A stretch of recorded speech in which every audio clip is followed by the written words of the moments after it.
Okay, boom. And boom. Alright. And just as I get a phone call. Yay! I heard that. I was like, is that my phone? Alright, hang on. Hello? Yep. So professional. We're busy right now. Off the phone. Uh-huh. Right. Do you think it's someone trying to sell him something? Probably. It's just like, hello there. Would you like to buy some double glazing? I'm fucking busy. Would you not? Have you heard the good word of Scientology? The one that I get at the moment. Our Lord and Savior Raptor Jesus. The one that I get all the time at the moment is, we understand that you were involved in a car accident recently. Oh, I've been getting loads of those. Compensation. I'm like, no, I wasn't. I don't even have a car. I was like, I can't drive. No.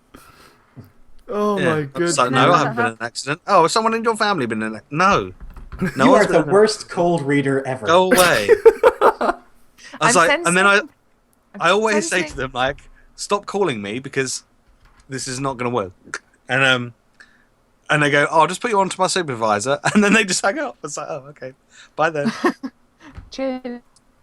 In fact, I'm due one of those phone calls. It's like sometime this week because it's the beginning of the month. So. Oh, yeah? Another one soon. God damn. God damn. What have you been in a car accident? Ooh. I have, but not recently. Okay, because I'll need to put you onto my supervisor. So if I don't get Grayson, just hang up right now. Just hang up. Uh-huh. Leave the call. Okay. All right. Without further ado, audio levels are good. I just ran a quick check because I have my cell phone, and my cell phone has the Twitch app on it. So, booyah. I can run quick audio checks off of that. Right. All right. Good morning, good afternoon, and good evening, ladies and gentlemen of Twitch and YouTube. I'm Supervin47, your host of the Checkpoint Podcast. As you can see, we have a new background. Oh, I need to put credit the artist of the background. Actually, I'll do that in the video. Actually, but it looks nice and looks shiny and new, right? It is very pretty. Yeah. Yeah, I got in touch with a new artist. Can you hear those kids shouting outside? If you can, I'll shut the window. Yes, I thought you were going to say, I I'll heard shut them up. That sounded really... Yeah, that's really dark. I'll just shut the window. I'll just shut the window. Spare them Grayson's wrath. But, Spare them Grayson something, anyway. Whoa! Oh. Whoa! Damn! Uh-huh. I'm a horrible person, but I'm not that. Wow! What? Well, if that's a sign of things to come, this podcast is going to be interesting. Yup. Best podcast. I mean, the last podcast I had. Well, anyway, I got a new artist commission to do all of my channel redos. So I'm waiting for a new avatar. I'm waiting for a new background, and he made me. He threw this together real quick, and it looks. I like it. Looks really cool. Yeah, I'm digging it. Yep. Okay, guys. So we'll start off going from left to right on the stream. So, Grayson, you're up first. Tell us what you do, what channel you're with. What do you do? Yeah, what do you do, man? I do everything. I do everything. Including sing horribly, from what I hear. Wow. Wow. I am the fucking genius voice of a generation. Kanye wishes he had the talent that I have in my little finger. That might be going a bit far, but I wouldn't say you were terrible. I wouldn't say I'm awful. Besides, you wanted me to kind of take part in a musical project that you were working on, and then you never worked on it. I did, and I never. But life's been crazy. I recorded so much footage of I still have it. I still have Hearthstone. I recorded like 45 minutes of that, and I still have it. To him months and months ago. I still have it. Don't worry. All that will come in time. But I learned how to play that song. Now that everyone's forgotten about it, no one cares anymore. Then no, we have it. We have I it was never documented asked. now. And why didn't you ask Susie? Wow.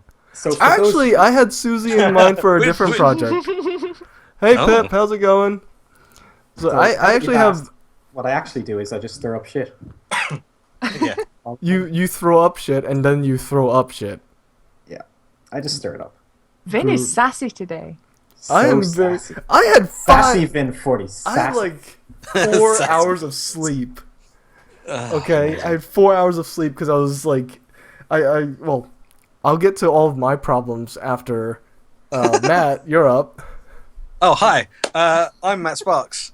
I have a YouTube channel called MattSparks 3.0 or 3.0, and I do Hearthstone stuff and some Grand Theft Auto stuff and some Overwatch stuff and some recently I've been doing a little bit of Don't Starve stuff, and also we've just started putting out Dungeons and Dragons videos where myself and these two, Grayson and Susie, also take part, and Tiny Pixels and King Lear, also from Broceed to Checkpoint, and Susie's friend Joe, who's now become our friend Joe, and we play Dungeons and Dragons, and we record it, and we play it on Roll20, and yeah, it's great fun, and that has just started, and I've just finished, just literally yesterday, editing a new GTA series, which will start going out very soon. Cool. So there you go. That's what I do. Okay, Susie, you're up. Like, Susie is actually a returning guest, by the way. Yes, I am. I've been on this podcast previously and derailed it with talk of sexy superheroes and things like that. Yes, you did. With Parlock. It was a fun time had by all. Sorry, Vin. Love you. Yeah, so I'm Susanah Grace. I am a artist and streamer who streams art things. I also play games with these nerds from time to time, and I am their dungeon master in our Dungeons and Dragons campaign. The dungeon. And I like to torment them. She does. If you head over to Broceed to Checkpoint, which is Grayson's... It's all right, Grayson, I got you here. That's Grayson's channel on YouTube. You can find a series where the three of us play Nazi zombie army together, and we kill Nazi zombies and take the mickey out of each other. Some of us are very racist. No, I don't think so. I'm with Grayson on this one. I watched one of those episodes, and y'all should be very ashamed of yourselves. I am very much so. But just to finish up my point there, you can find me at Susanah Grace anywhere, basically. If it's spelt properly with one N, I'm probably there. So just search for my name, I'm on it. There can be only one. Yes. There can be only one. Yep. But I'm totally not. I just like to put this out on the internet for the record after this video. I love the Irish people. What? I have nothing against them.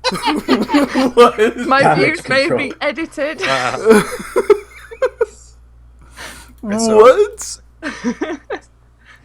I'll link you later, Vin. It's fine. I'll Wow. Damage control. Well, yes. Vin, who are you? Yeah, Vin. Who the fuck are you? Who am I? Oh, we're allowed to swear on this because. Oh yeah, are we allowed to swear on this? Because that's going to limit my vocabulary substantially. Is it family friendly, or are we allowed to say the word cunt? The last one I was on wasn't. It was not family friendly at all. Feel free to be as unfamily friendly as you like. Okay, all right, fine. Okay, that's cool. Me, I. I've just seen the screen.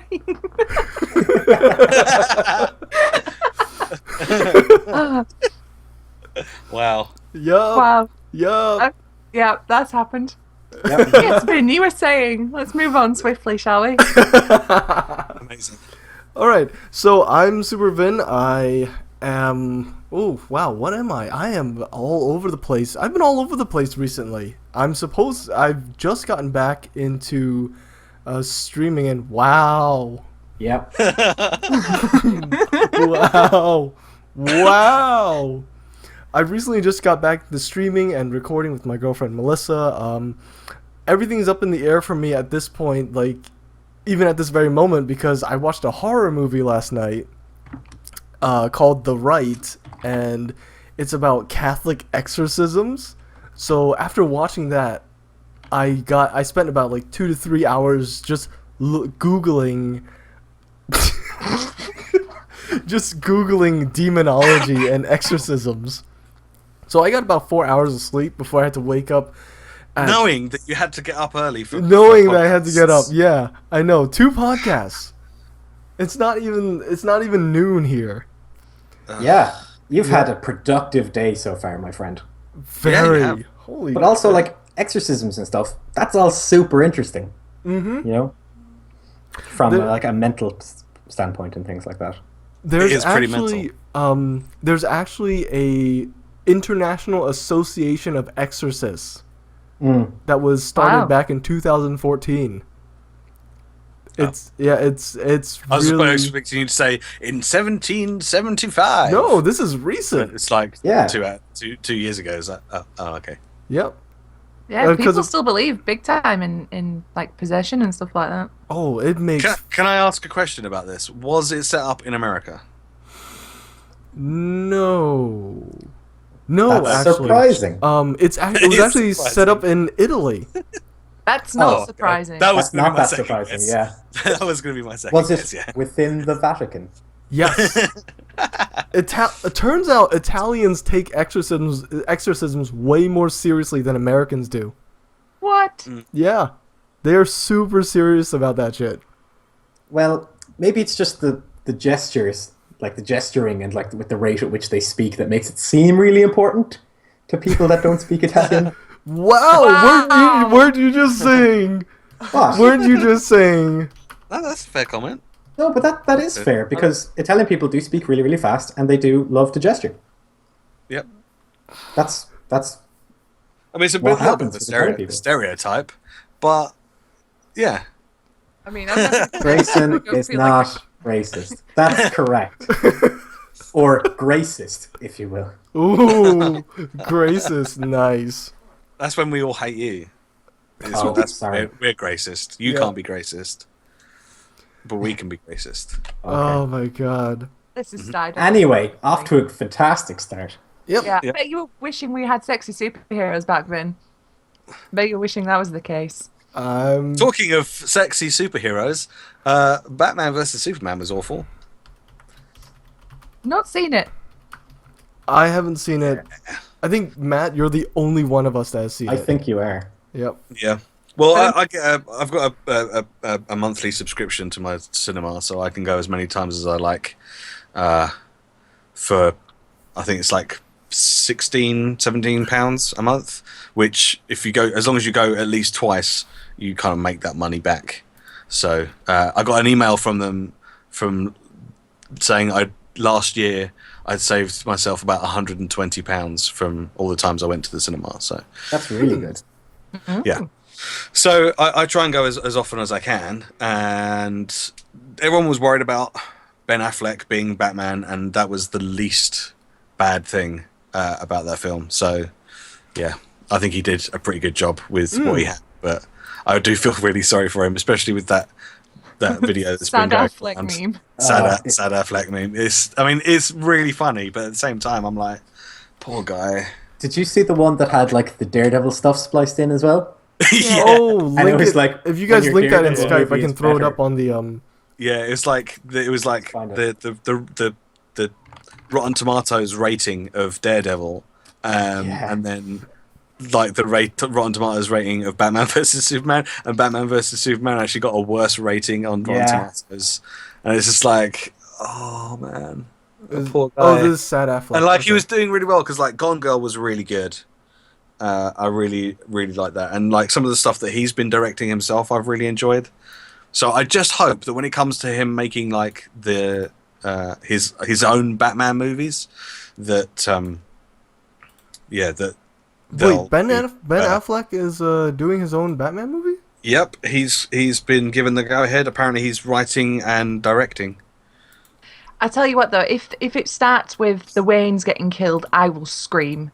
Everyone single Batman movie. Yep. Batman vs Superman. There's not a single person in this world that knows that the Batman's parents get killed. Why do we have to every time? Yep. Batman vs Superman. That's the way it starts. Well, that's with superhero movies generally, right? Because how many Spider-Man movies have there been? And there's been reboots and all that rehashing all over the place. Everyone knows Uncle Ben dies. You know, the guy on the rice box, he's fucked. Superman, it's not Superman. Spider-Man's lame anyway, so you know. Excuse me. What? What did you just say? Nothing. Ooh. All right, there we go. There's Sad Affleck. Oh, way to put my real name on I the just- internet there, Vin. Sorry. I haven't actually seen the original. I haven't actually really seen the original thing, so I've got no idea what Henry Cavill's saying during this. But it's just, I just feel really sorry for him. There's like a clip, there's like a picture of him at Comic-Con as well, and there's like Henry Cavill smiling and Amy Adams is smiling, and then there's Ben Affleck just sitting there like that. I wonder And if I'm he just- knew, like, preemptively that the movie was going to be shit. He probably didn't at the time, but by the time he probably realised, it was probably going to be too late, and he'd already signed contracts and stuff. Ooh. Do you think he's just thinking, you know, just always remember, you're jacked now. It's fine. You know, nothing can hurt you when you're jacked. You could fight all of these people. To be honest, he did look. He had like a mandatory shirt-off scene, and he did look really good. He did look really good. Like he'd obviously been like either on the juice or working out or both, but he did look really, really good. Which is something I'd never thought I'd actually expect to see of Ben Affleck, because I know he's always been a fairly big guy, but I never thought he'd actually been like ripped as well. So Yeah, but none of this matters, right? For the 5 minutes that Wonder Woman's on screen, how good is she? I need to know. she's all right. You would say that though. I don't She's trust all you. right. She's okay. I mean, I don't really know that much about Wonder Woman to really say, oh yes, she was fantastic. You get to see the lasso, so that's cool. Wait, the what? The The last Golden Lasso. Lariat of Truth. That or that. Yeah. The You see that? lasso? Yeah. briefly. Or sorry, that's the cool. lasso. Oh, The okay, lasso. well, Yeehaw, partners. the Get American. me a lasso. We'll go wrangle some. Anyway, you get to see I that don't know. briefly, but it is literally, if you blink, you will miss it. Oh. And she kind of like does some cool stuff, but as I was saying to Vin and Grayson earlier on doing the other podcast that we were doing today, like there's just too many plot points in the film, and it doesn't concentrate on like one or two. It tries to fit as many in there as possible because they're so desperate to say, hey everyone, look, Justice League is coming, hey look, Justice League, hey look, what's going to happen next, Justice League, that they forgot about like the whole point of the film. It's just not a good film at all, really. As I say, I feel like Ben Affleck has been let down because I think he was quite a good Batman. Like Jesse Eisenberg shouldn't be playing Lex Luthor because he's way too young. Let's Henry get into Cavill that. makes an okay Superman, but they don't write Superman very well. So That's the thing. I don't know if it's his acting that makes Superman bad, or if it's the writing that makes Superman bad. But Superman is just a bit emo and a bit crap in this film.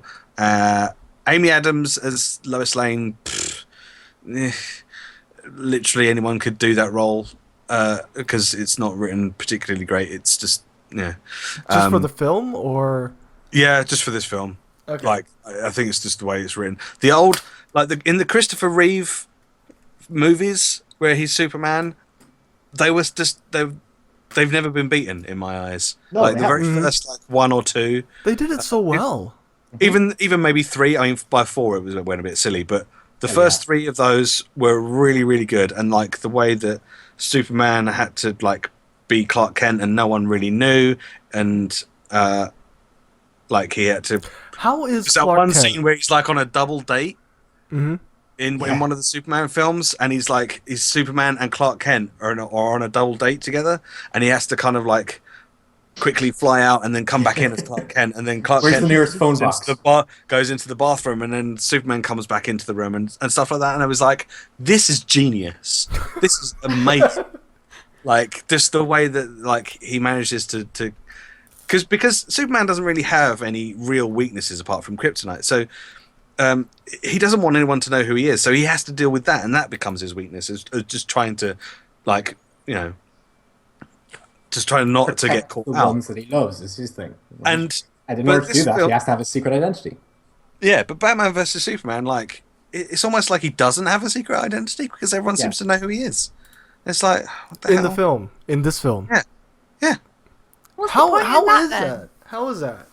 It doesn't get explained. Like there's so many unanswered questions that it's just like I just don't even know. I just don't even know how the writers went. Well, hang on a minute, none of this makes sense. Like, as I was saying to you guys earlier, like Batman says that he's been fighting crime in Gotham for 20 years, right? But the Batman vs Superman takes place 18 months after the events of Man of Steel, which was also a bad movie. So in Superman's been around for a while, but hasn't actually been doing anything super for like the 18 months before Batman vs Superman. But Batman's been in Gotham fighting crime for like 20 years. But you don't know what or who he's been fighting for 20 years. You get so you don't really know exactly how far Batman is through his story. So I can only assume that they're going to go back and do like prequels to Batman from Batman's, because there's so much stuff in the Batman stuff that doesn't even make sense. Like, why has he got guns? Why is he shooting at people? Like, Spoilers. What? Yeah, I mean, this is a lot of spoilers, but no one's going to see this movie because it's terrible. like, why is he shooting at people? That's not Batman's style. Like, shooting like tear gas or something, fair enough. But like actual bullets, like the whole point actually of like not killing using people. bullets and I'm killing like, people is because of his parents' death to begin with, right? Yeah, but like, this is Snyder's MO. He's like, we'll take something cool and we'll make it gritty, grim, dark. Batman kills people now. Superman's a dick. It's so dark and miserable. This is my aesthetic. But it's not though, right? Because he did Watchmen so perfectly. Yeah, but Watchmen is grim, gritty, dark. Everyone sucks. I mean, that's the comic in general. True, but it's his MO. Yeah. It just doesn't make sense. Like, as I say, there's too many unanswered questions. There's too many things that just happen to be convenient that just happen. Like, nothing really gets explained very well. Like, Lex Luthor looks like he's barely even started shaving, and yet he's like in control of this super duper huge corporation science thing that again doesn't really get explained very well for people that don't know the character. And even if people do know the character, they're probably still going like, what the hell? There's this monstrosity that Vin's put on the stream. What the fuck is that? It's supposed to be Doomsday. Yeah, this is not Doomsday. This doesn't really get explained very well either. This is another thing that's like, what? How? What? Do you know what this is? This is an unused model from Lord of the Rings. It's a cave troll. It is. Weta Workshop made that. Yeah, that's a cave troll. It's a cave troll / mutant, like Teenage Mutant Ninja Turtle. TMNT. Yes, yeah, that's what it looks like. Yeah, that's not Doomsday. It's the modern TMNT. With the noses. Bad. Like, oh my god, it's just bad. So is it basically superhero Sucker Punch? No, because I enjoyed Sucker Punch. Then you are wrong, my friend. I enjoyed Sucker Punch mainly because it had some attractive ladies in it. But Sucker Punch was the greatest example of style over substance that I've ever seen. Was, yeah. Wait, remind me what Sucker Punch was again? Sucker Punch was the movie. Sorry, go on, Susie. No, you go ahead. It's the movie about like the girls in the asylum, that kind of go off into fantasy worlds get out of certain situations. Mm-hmm. But it was absolute rubbish. It was nonsense. There was no redeeming qualities to that whatsoever. The acting was awful. The story was awful. The visuals were okay, I guess. But I saw it, but it didn't make sense to me at all. It's so bad. Yeah. One thing I wish filmmakers in general would do is to stop having all these things happen at nighttime. Oh God, my God, please. Pacific Rim was one of the ones that annoyed me because it always seemed to have things happen at nighttime and in lots of water as well, so you could barely see what was going on. The new Godzilla did exactly the same thing. You couldn't see what was happening because it was too dark. And this one is doing that as well. It's like it gets to nighttime, so that's when we're going to have our big battle sequence because explosions look better at night. It's like, but I can't see the rest of what's going on.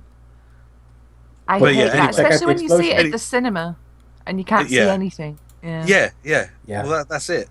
And it's especially like, you know, that's where movies make most of their money is from cinema. So Yeah. Anyway, don't go and see Batman versus Superman.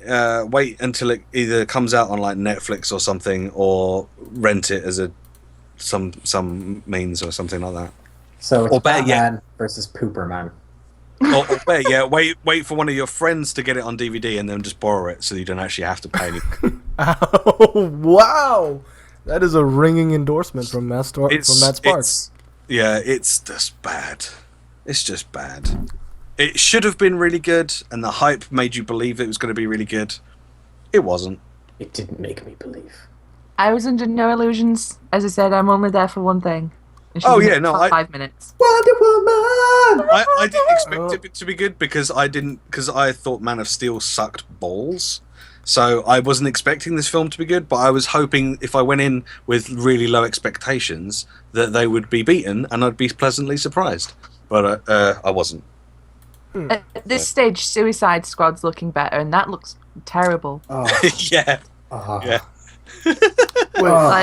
Wait, this isn't the film, right? Batfleck is that as well, by the way. Film, yeah. So it's part of the same universe. Just putting that out there. Well, that's why Batman now does shooty things with guns, because this version of the Joker is so deranged and unlike anything we've ever seen before, and he's so scary, and oh my god, I can't even...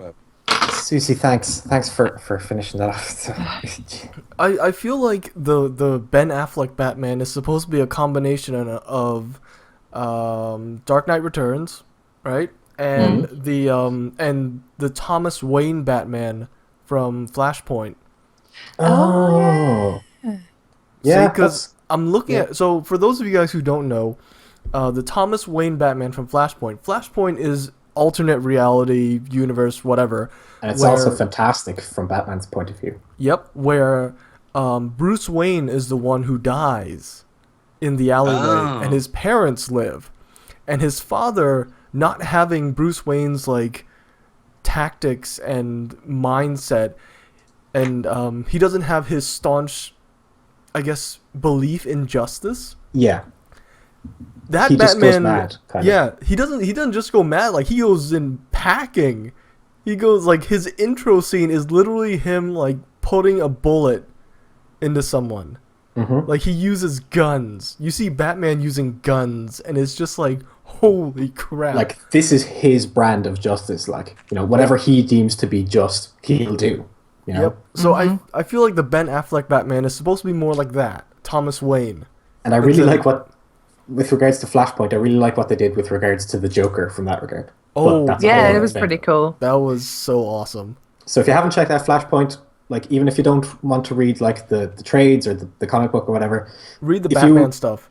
Or if you watch the Flashpoint cartoon that was released, it's so good, it's so accurate. What, they made a cartoon?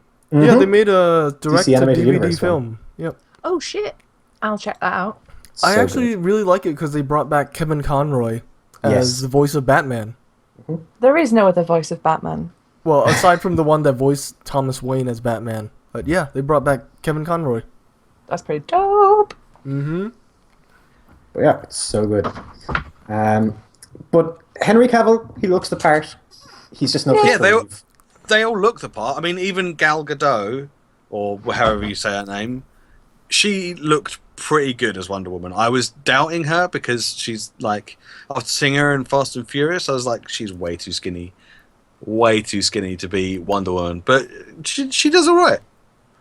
Yeah, I mean, I've grown to like love like her look as Wonder Woman. Like, initially I was the same. I was like, nah, she's too small, she's too skinny, she's not tall enough. Wonder Woman should be about just short of 6'2", maybe from Yorkshire in England. I was gonna say she's no Susie, like, but she'll do, I suppose. But yeah, I still think like a look. I still think Gina Carano would have been better, but yeah. Yeah, I mean, we get what we can. I mean, holy shit, we're getting a Wonder Woman movie next year. She hasn't had a movie. She's not been on screen since Linda Carter. No, but a proper movie, like a blockbuster movie. There's not been a live action Wonder Woman since Linda Carter. So this is huge. This is amazing. As a Wonder Woman fan, I'm like, shit, yeah. Mm-hmm. Yeah. I just hope they don't mess it up like they have Man of Steel and Batman vs Superman. Please don't be grimdark. Even the Marvel movies aren't grimdark. But Marvel can't be, though, because Marvel never have been. Well, I don't know. Punisher's quite dark. But they've always been colourful, and Yeah, but bright. Punisher's and they've not a always had hero moral. as well, though. Punisher's Oh, that's not a true. hero. He's like the villain, really. Mm. Marvel for heroes, DC for villains. That's the Yeah. rule. mm-hmm. Yep. Oh yeah. Oh, now that should be the crossover movie. That should be the DC villains would just destroy Marvel heroes, though. They would, because they don't pull any punches or anything. Yeah. They would be No, like, it's- "You've bested me this time." They'll be just like, Yeah, it'd be like, dead. "Oh, you got me!" Shiv, shiv, shiv, shiv. It's like, oh wait, we're not in the DC universe anymore. We can actually kill people. Oh, yeah. And then they would just like let Go to loose town. into the Marvel universe. Holy crap, that's actually And I then mean, I Captain would America love to throws his see- shield, and then like it's grabbed by the Joker, and the Joker's like, "Is this all you got?" Then he runs up and shivs him some more, and then Captain America's like, "Ah, ah!" And then the Joker's laughing maniacally while he's shiving him. I'm telling you, I haven't put any thought into this at all. yeah. Joker alone would cause so much damage in the Marvel universe. Yep.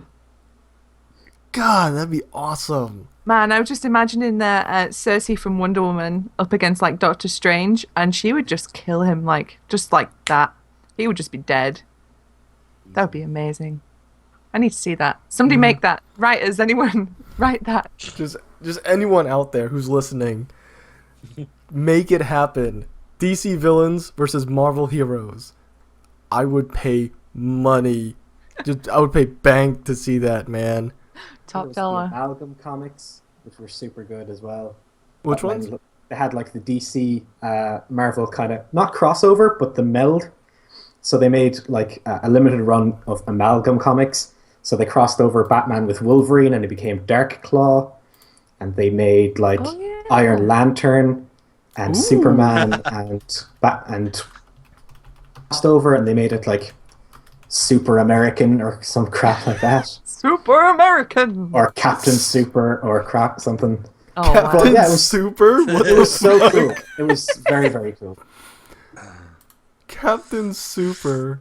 Oh, jeez. Super Captain. Super Captain. No. Please But yeah, no. comics are just so good for that kind of thing, for conversation generally. Yep. Oh, man. But anyway, yeah, I'm looking forward to Civil War more than Batman vs Superman. That kicks off, I think the third one, the right? 29th of April, I think that comes out. See, I think I'm getting Marvel fatigue. I'm getting sick to death of Marvel movies, so I'm not as hyped for Civil War as I was when it was first announced. I'm just like, eh. There just been so many of them released. Yeah, and I'm Right? just kind of, I don't care It's anymore. Disney, man. It's Disney. Yeah, Disney. They want those big bucks. The only What? one I care about now is Captain Marvel, and that's it. More Black Panther. Black Panther and Captain Marvel, that's it. I don't... The rest of them, Ant-Man, nah, whatever. Not even the new Guardians movie. That's going to be good, surely. I see, I really enjoyed Guardians of the Galaxy, but I don't know if I'm hyped for Guardians 2. It's I Well, they're only humor. just started filming it, so You know, it's taking the Joss Whedon humor and shoehorning it into every movie. Yep. That's Because what we it all is. know how good Avengers 2 was. Eh. yeah, that was Like, Oh, what nice. really, really annoyed me about Avengers 2 was, at the start when they, like, take down the base or whatever, Tony gets out of the armor and he's, like, looking around for a secret door, and then he pops out and then he goes, yeah, like the little, yeah, and then walks Yeah. through it. That, I was like, that was forced. That was so forced. That Tony was my wouldn't do biggest that. problem with Avengers 2. Like, it was like puns, jokes the entire Yeah. way through. And they just all fell flat. They weren't funny. Mhm. And oh my god, I hated Ultron. I hated him so much. Oh, Ultron was so the badly problem- written. The problem Yeah. with that movie was that it was called Age of Ultron, and it was like Weekend at Bernie's because it happened so fast. It happened so fast. It was like a weekend, and then and it's like an age should last for longer than like a week, Now, maybe. The thing is, right, Surely. from the book itself, right, Age of Ultron was a big event, That's not it. right, that was built up substantially, right, for months and a year down the line. And then when it actually came to a head, it was this big, massive thing, right? And it was amazing, right? But in the movies, obviously they don't have the time to build that up and things like that. So in that regard, that's fine, right? Mm-hmm. But when it comes down to stuff like Ultron itself, it's something that you were talking about earlier, Matt, that they were kind of trying to do too much too soon. If they had taken their time, right, and they had built Ultron into the Ant-Man movie and actually made Hank Pym Ant-Man and actually gone with the book itself and released Ant-Man just before Age of Ultron and just flipped it, they could have done so much more. Yeah, or made Age of Ultron Part 1 and Part 2 and like spread it out and actually like put more story into it to explain it more. I don't agree with splitting up one movies into two movies. No, I'm not saying splitting the movie that they made and having it into two parts. I'm just saying like have a two-parter. I mean, they're doing that for Infinity Wars. They're having that as a two-parter film.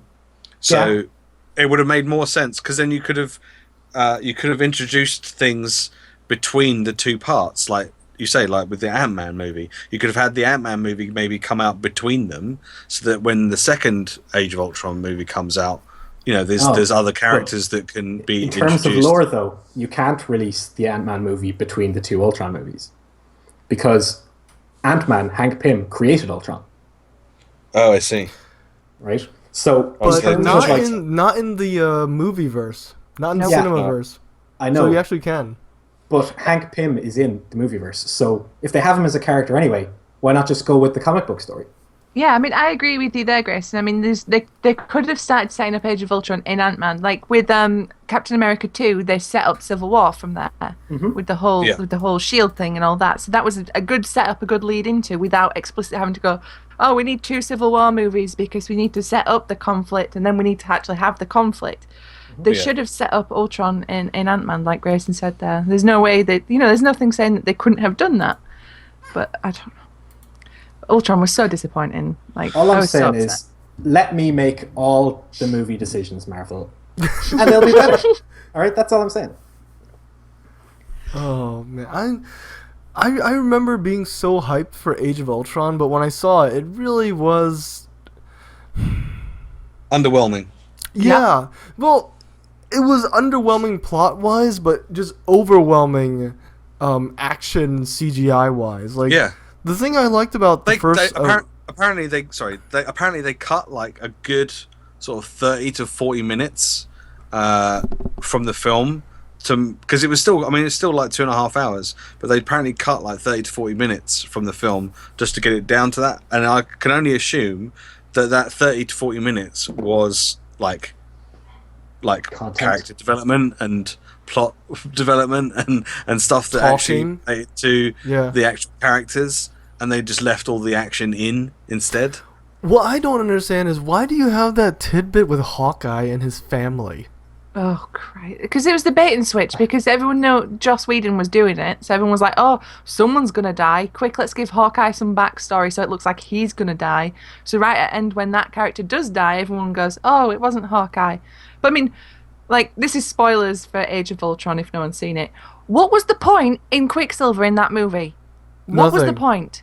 Of the Maximoff twins in general? Why would you bring them in just to kill Quicksilver like that? For no emotional impact, it had nothing to it. The Quicksilver in the X-Men movie was much better. Oh, yeah. He was, yeah. Oh, yeah. But I think they brought them into Age of Ultron simply because they needed Scarlet Witch for Age of Ultron per the book. Right? Yeah. And because the twins hadn't been featured in the movies before, they had to bring them as a pair. Yeah. Because they're twins. Yeah. But, I mean, talk about woefully underutilized characters. Jesus. Absolutely, yeah. Like, he's a speedster. Like, he could do all kinds of shit. Yeah, he's not going to get taken down by, like, a bullet. That's not a thing that's going to happen. No, I mean, I don't understand why he would stop. It's like, you're really, really fast, so why would you stop? Why would you not just carry on moving? Because Joss Whedon is a hack and he has to kill someone in a movie. It wasn't Joss Whedon that wrote that, though. Really? No. It was in the style of Whedon, but it wasn't Whedon. Whedon stopped after the first Avengers movie. Didn't he? No, he directed the second one, didn't he? Oh, hang on. Let me Google that. He did direct. I don't know if he wrote that. All right, let's take a look. Age of Ultron. He definitely did direct it. Directed by Joss Whedon. Okay. All right. Oh, nope, that's the comic book, not the movie. Here we go. Avengers: Age of Ultron. Written by Joss Whedon. Directed by Joss Whedon. Oh, right. Okay. That's his last ever one he's doing with Marvel, though, he says. But, yeah. I think so. Man, it was so bad. It was so bad. I'm so upset at it because it could have been good. It could have been so good. Considering Ultron is the big bad for the Avengers, like, you know. Mm-hmm. But it's still better than Batman vs Superman. So. Holy shit! Wow. Damn. Damning statements from Mr. Sparks. Yep. Wow. Well, it goes to show Matt's the only one of us who's actually seen the movie. I'm pretty lenient. I'm pretty lenient with movies, and even if they're bad, I usually try and look for the good parts. Just because I don't really like hating on films. But yeah.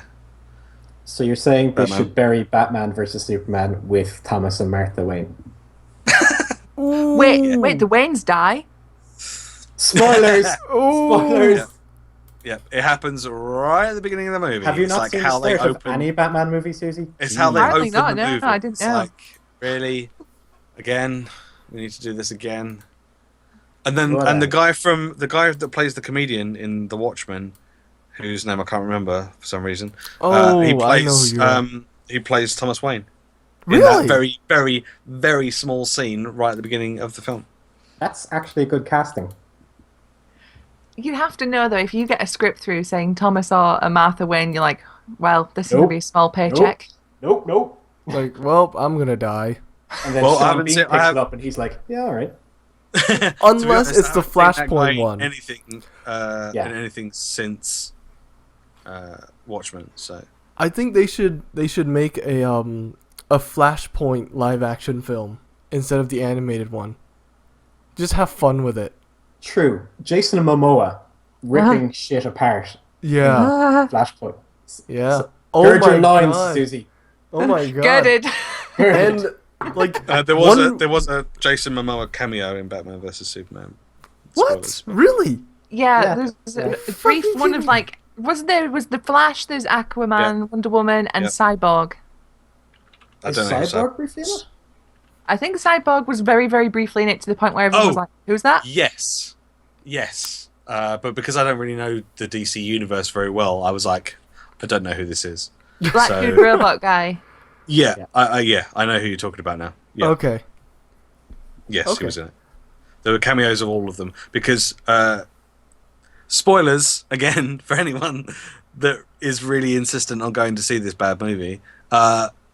For some reason, the information that Bruce Wayne managed to hack from Lex Luthor's servers in his house place had all the information about these people. Oh. Yeah. Lovely. So Lex Luthor had all the information about Where Wonder does he Woman get the and information? Flash. We'd have no idea. No idea at all. Never explained. Who knows? Does he get it from his hair? Like, does his hair grant him that hair magic? is awful. No magic idea. clairvoyance? No idea. But he has video footage of the Flash, of Aquaman, How can he and have video footage Cyborg. of the Flash? He has video footage of them. The Flash was CCTV from a corner shop, by the looks of things. That's not possible. Exactly. And he has a photo of Wonder Woman from 1914 or something. Oh, that's set up for her movie. From 1940. Oh, okay. Because it's World War One. Yeah. Which is weird because really it should be World War Two, but no, never mind. Yeah. I think it was 1914. It might have been. I don't remember. No, it will be 1914 because they're setting her movie in World War One. Oh, okay. Oh. Then, Wait, World War One? Really? Yep. How old is Wonder Woman? And it looked like Chris Pine was in the photo as well, the guy that plays Captain Kirk in the new Star Wars movie. He's playing Steve Trevor. Wonder Woman's Penelope Pitstop. For those of you guys who don't know what the new Lex Luthor looks like, that's him. AKA Jesse Eisenberg. With that shit hair. Yeah, and like, has he started shaving yet? I mean, I always thought of Lex Luthor as like a fairly old guy or older guy, like in his 40s. All right, I want to get into that actually. Like, what And what is up with the age differences? He starts off in the movie. Lex Luthor starts off as like a little bit eccentric millionaire, and then by the end of it, he's just a full-on nut job. And I just like, what? How did? But you know why they've cast him like this though? It's because of this whole recent like that dude that's really rich, a tech startup guy that bought that AIDS drug and then bumped up the price by like 500%.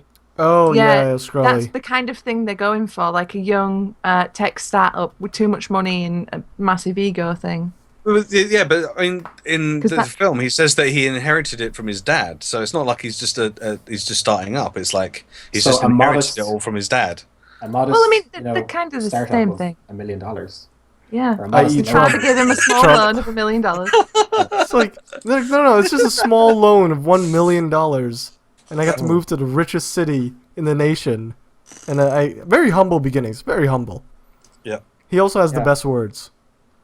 Yep. Lex Luthor has always words, best words. The vocabulary of like a sixth grader. But yeah, like just the whole. Yeah, it's just bad. Let's not talk about it anymore because. Okay. To say this is a gaming podcast, we're in it for like nearly an hour and we haven't talked about games. All right. It's true. Let's delete Lex Luthor. How about that? Yeah. So you guys okay with that? That's a good game. Lex Luthor in Injustice is good. Ooh. Segue. I have Injustice, but I actually haven't gotten that into it. Is that for Batman versus Superman? Oh, it's not. It's just for that picture. Okay. Oh. Yeah, Injustice. Do you want to delete Batman versus Superman?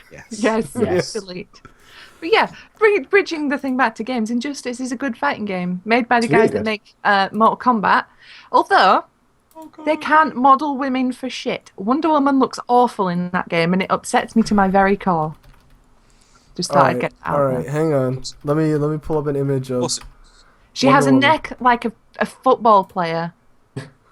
Oh, I can get you that. Hang on. Gonna continue talking. I'm gonna get. Yeah, it's quite a good fighting game. Aquaman is OP because he's just got insane reach with that trident. Yeah. Which I use to be the ultimate cheap dirtbag when I play. I just poke you for a distance. Nightwing's pretty good. Nightwing is good. Batgirl is also good, and she's pretty fast, pretty speedy. I tend to favour faster characters in fighting games. I can't do slow, lumbering ones. Batman's okay, considering he's got the gap closer. Yeah.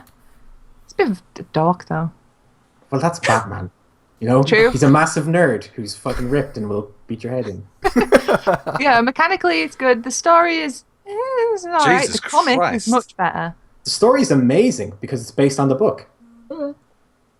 That is... Oh, no, wait, hang on. I got a better image. Yeah. There you go. Oh, Wonder Woman. There you go. Sweet baby Wonder Woman. What have they done to you? How close are those boobs to popping out? That I know. Metal That's what I was like, what?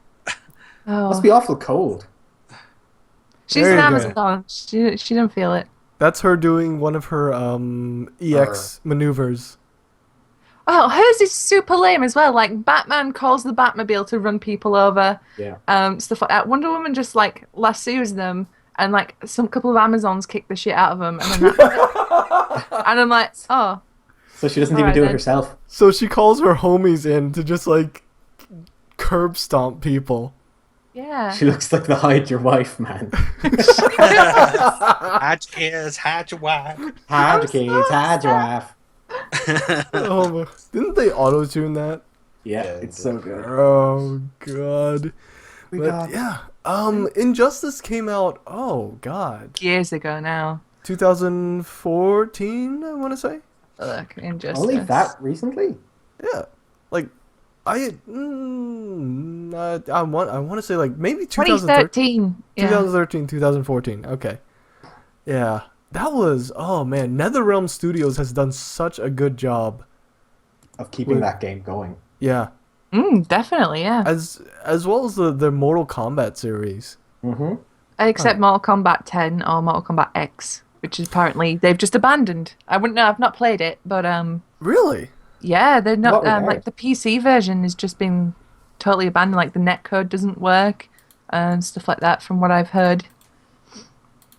Oh man, have you all heard the Vlogbrothers Batman song? I have not.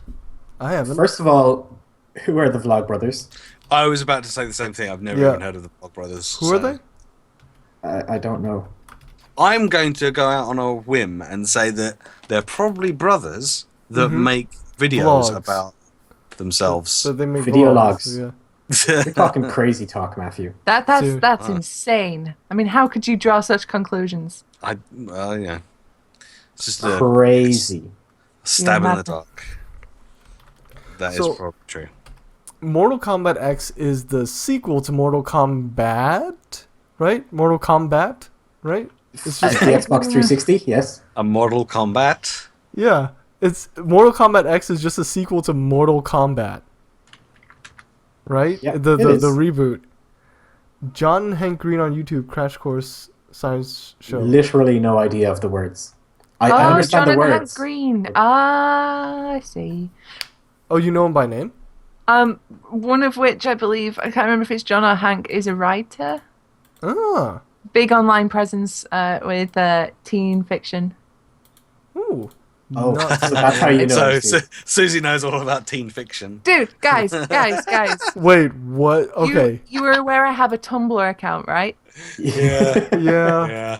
Yeah. We just admit that, like, yeah, That's we it, know. Yeah, John Green wrote The Fault in Our Stars, that one about the dead kids. I've never heard that one. Looking That's for a Story our about last kids one. with cancer. Oh. Oh. Okay. Yeah, I've heard of that. I have not heard of They that. made a movie I've heard of that as well. a year Was or that two not ago. Oh, right. I keep mixing up that movie with that movie about Stephen Hawking. What's the movie about Stephen Hawking? The Fault in Our Stars? No, it's not. What? Oh, bravo. That was perfect. Not even. Yeah. Oh, quiet, you. No, Anyway. I can't remember what it's called. Project for Awesome on YouTube. Well, anyway, back to Mortal Kombat 10. Or X, sorry. X. Yeah, Never so played- I've just had a quick Google. So basically, what they did was there was like an expansion pack for Mortal Kombat X called Mortal Kombat XL, and they said, "Yep, it's available on PS4 and Xbox One only. Screw everyone else." Mortal Kombat Extra Large? Yep. Really? Did it have all of the microtransactions removed from it? Or I did don't it have all of the prior microtransactions put into one package? No, let's have a look at Mortal Kombat XL. That's such a dumb title. I hate it. But Mortal it would make Kombat sense though if Extra all Large. the previous DLC was included in It's the an package. expanded version of the fighting game that includes all the DLC released so far, which was everything up to including the recently announced Combat Pack 2, which added the Xenomorph from Alien movies. And presumably it costs like $900 based on the amount of microtransactions in that. How much does it cost? I do not know. Let's have a look. Yeah. Let us know. So, aside from NetherRealm Studios and Mortal Kombat games, what games have come out recently that you guys are excited about? Or are coming out? Overwatch. Shut up, Matt. I don't have it, and I'm so upset still. Sorry.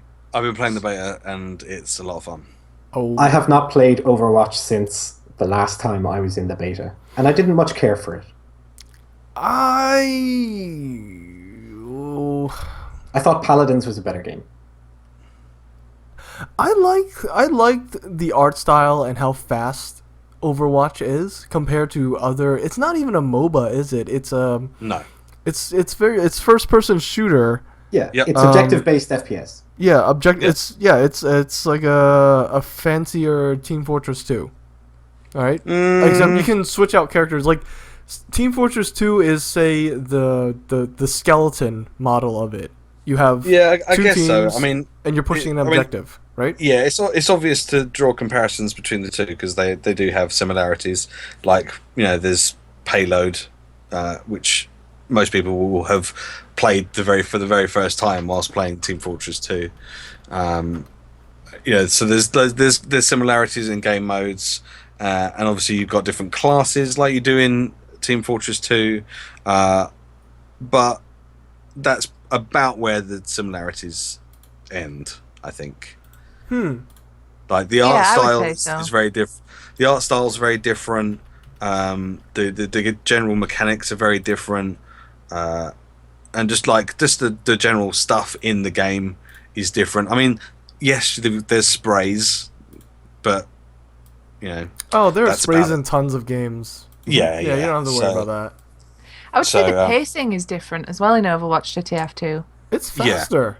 Yeah, it's so Overwatch is very, very fast. I feel like that's where Blizzard Games is sort of going with vast majority of their games right now. It's just fast. Everything's fast, easy in, easy out. The games, if it's just like the capture point, can last maybe, I don't know, maybe 15, 20 minutes tops. And that's if you drag it out so that all your 10 minutes aside, basically. So if you're really, really bad, the chances are that you're... Well, if you're really bad, your team's really bad, and your opposing team is really bad, then it'll last 20 minutes. But most games are over within 10 minutes. So you can, it's good because you can play a couple of games and then go off and do something else and then come back to it later. You don't have to it's not like Dota 2 where you have to sit down for 40 minutes just to play one game. So in that respect, it's pretty good. There's lots of variation with the characters. There's lots of cool interactions between the characters. Like one person might say something and then the other person will reply to it. Yeah, I think a lot of the story is incidental, isn't it?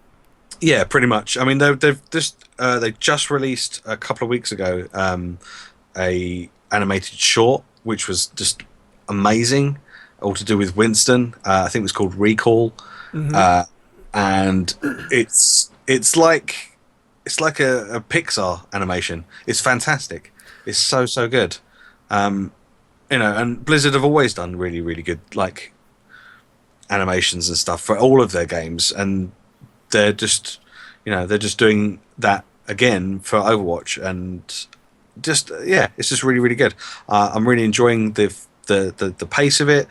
I'm enjoying the different heroes, and I'm enjoying getting the different skins and different emotes and stuff for them, and I'm just having a lot of fun with it. I haven't been able to play it a huge amount recently because I've been doing all this editing and stuff, but they've just introduced a whole bunch more skins for some of the characters. They've just introduced a similar kind of thing to the Tavern Brawl, where they're changing it on a daily basis at the moment because they're still testing. But for example, you'll go into this. The one that I played most recently was you get to be either Genji or Hanzo, and that's it. You can't be anyone else. Brotherly feud. Yeah, basically. So that was quite cool. And then there was another one where whenever you died and respawned, you'd be respawned as a different random person. You couldn't pick who you wanted to be. It would just be a different person, which is great because it means that you get to play other characters that maybe you don't normally play.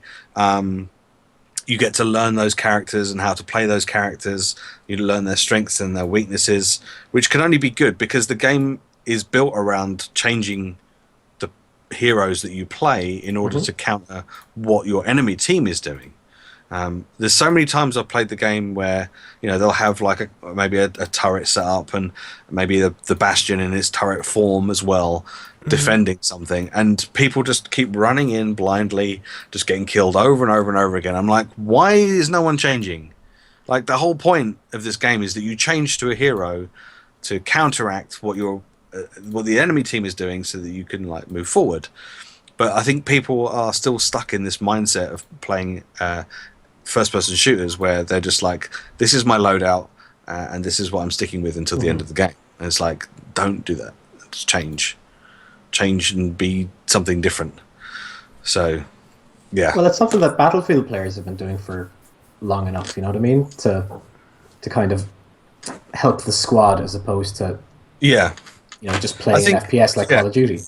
Yeah, I think the 6v6 is a good balance. I think the maps are very well designed. They've been making a few changes to the maps recently. Is this my video that you're showing? Yep. I was looking for a video that had like combat in it. Look for the control point video. That's got combat. Control point. But like that was a video. Mentioned. Sorry, go on. What you've mentioned there with regards to like the Tavern Brawl style system, that's interesting enough to me to kind of make me go, well, maybe I should give this another shot. You know, like what kind of rewards do you get for it? Well, you get the progression system that they've just introduced. I don't know if they're going to introduce specific rewards for winning those things yet. They haven't. I don't think. They should. They haven't announced anything like that yet. But they are making so many changes recently. Like almost every week, I'm downloading a new patch because they're altering something or changing something. The video you were showing just a minute ago was just like they just made a couple of changes to a map where they'd made one area slightly wider and they'd removed the wall from another area so that you could get around it. Nice. Those nice little kind of balancing. Just little changes like that because they're listening to the community and they're saying, the community was saying this map is really hard to win when you're attacking. So they just removed the wall and they made another area a little bit wider, and people are finding that it's easier to win on that particular map now than it was before. So that's good. But not to the point where it's impossible to defend. Yeah, totally. I like the fact that you're showing this bit off because I go on a bit of a kill streak here, so that's good. With so look good. As the healer as well. Yeah. So. But yeah, I'm having a lot of fun with it. I think the characters that they've got at the moment are different enough from each other to kind of make them all stand out. They've got that unique kind of silhouette, so you know who's who from just by quickly looking at them. They've all got different voice actors, which is great. So they all sound different as well. So you can tell what's happening from just listening to what people are shouting. Before you use an ultimate ability, you'll normally say something. So if you hear the enemy teams, like you hear one of them say something, you're like, okay, they're going to do that now, so I need to do this, and it gives you audio cues to be able to like kind of counter what they're doing. It's great. It's really, really good. I'm having a lot of fun with it. I've watched enough stuff about Overwatch at this stage that anytime I hear someone say high noon, I'm like, fuck, I need to move. They give birth to one of my favourite jokes. It was like a picture of a clock, and it was like, hey, McCree, what time is it? And it was like, the clock just says high noon all the way around. Great. Oh, Mercer. My only kind of fear with regards to this style of game and how popular it is at the moment is oversaturation. Yeah. The style of game. Yeah. With Overwatch and Gigantic and Paladins and Paragon and Battleborn. Paragon is third person, but it's but it's more of a MOBA because you've got creeps, you've got towers, you've got lanes. Yeah, true. I say Gigantic's more of a MOBA too. You don't really have that with Overwatch. There's no real lanes. I mean, obviously there's like multiple ways to get around the map, but that's the same on any FPS. But Battleborn and Paladin as well, yeah. are. I mean, Battleborn. I had access to it. I played it for about half an hour and I was bored. Really? Yeah, I did. But that's how I felt about Overwatch when I first played Overwatch. Yeah, but Overwatch has changed a lot since then, so maybe. But that's not to say Battleborn hasn't either, yeah. No, maybe it has as well. I don't know, but okay. I don't know. Maybe it's just the art style that puts me off Battleborn. I mean, I used to love Borderlands 2. I played so much Borderlands 2, but for some reason, Battleborn, I'm just like, I don't know. Okay. It just doesn't excite me in the same way. So, all right, that's Overwatch is Matt's game of choice. Grayson, Susie, which games are you two looking forward to, or are playing a lot of right now? I don't know, man. Go on, Susie. I mean, I don't get that much chance to play games as much now because pretty much all my spare time is spent drawing. Because that's my life. If I don't draw, I don't get paid. I don't get to eat. Okay. But I have been playing a lot of Stardew Valley because it's just really so nice and chill. And you can just tend to your little farm, go romance everyone in town. Go romance everyone in town. Nice. Go romance some everyone? Wow. Yeah. You can romance everyone. You just have to marry one of them. Yeah, I've not married anyone yet. There's no bigamy then in Stardew Valley. No permanent. Upcoming patch. Upcoming mod. The bigamy patch. It's an upcoming mod. The bigamy DLC. Yeah, but besides Stardew Valley, I've played a fair bit of Devil Daggers. Oh God. Because my life isn't stressful enough, I wanted to add that on top. And oh my God. I have never felt so stressed before in my life. Who's made a video of Devil Daggers? Grayson has. Grayson? Yeah. Okay. It's just lots of swearing. It That's is a what lot the of game swearing. does to you, though. Fuck. It's so stressful. And I keep going back to it. I see it. Someone challenged. Was it? Yeah, it was Pip. Yeah. It was you, Tiny Pixels. In the The chat. 1 minute challenge. Yeah. Did you ever succeed it? I haven't watched like all 14 minutes of the video. Grayson claims he did, but it didn't save his score, so I'm saying that he didn't. No, but I went back and I watched the footage and I got a snapshot of what it actually says at that point when I got my new high score. And I got to like 59.8 something. Oh. Round it up. Nope, no rounding. No rounding. Didn't Parlocon say something on Twitter? He that got he'd been to playing something 240 Yeah, something like seconds. 200. Yeah, he can fuck right off. Yeah. I think I've got into the 90s. Potentially. I'm not sure. I don't know right off the top You of my can head. fuck right off too, Susie. Yeah, I don't want to like load the game because it's. I can say 0 because I haven't played the game at all. Oh, I've not played it.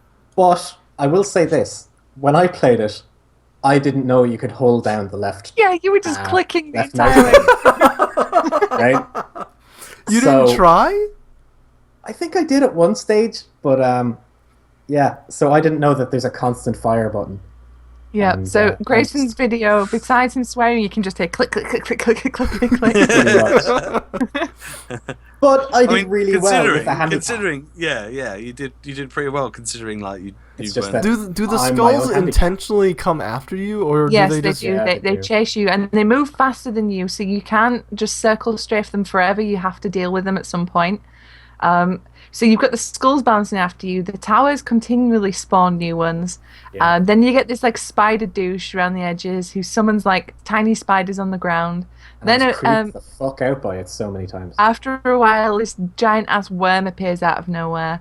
And then it's just chaos. Like the highest score ever is like 600 odd seconds, I think. That's about 10 minutes. Yeah, Yeah, and someone I lasted- watched the video through, and like there's just so much happening on screen, and he's just turning and flipping and shooting things. I'm like, Jesus. There's one achievement for the game, and no one has gotten it yet. Apparently, Yeah. What is it? no one knows. No one a knows. secret It's a because secret no one knows achievement. because no one's got it.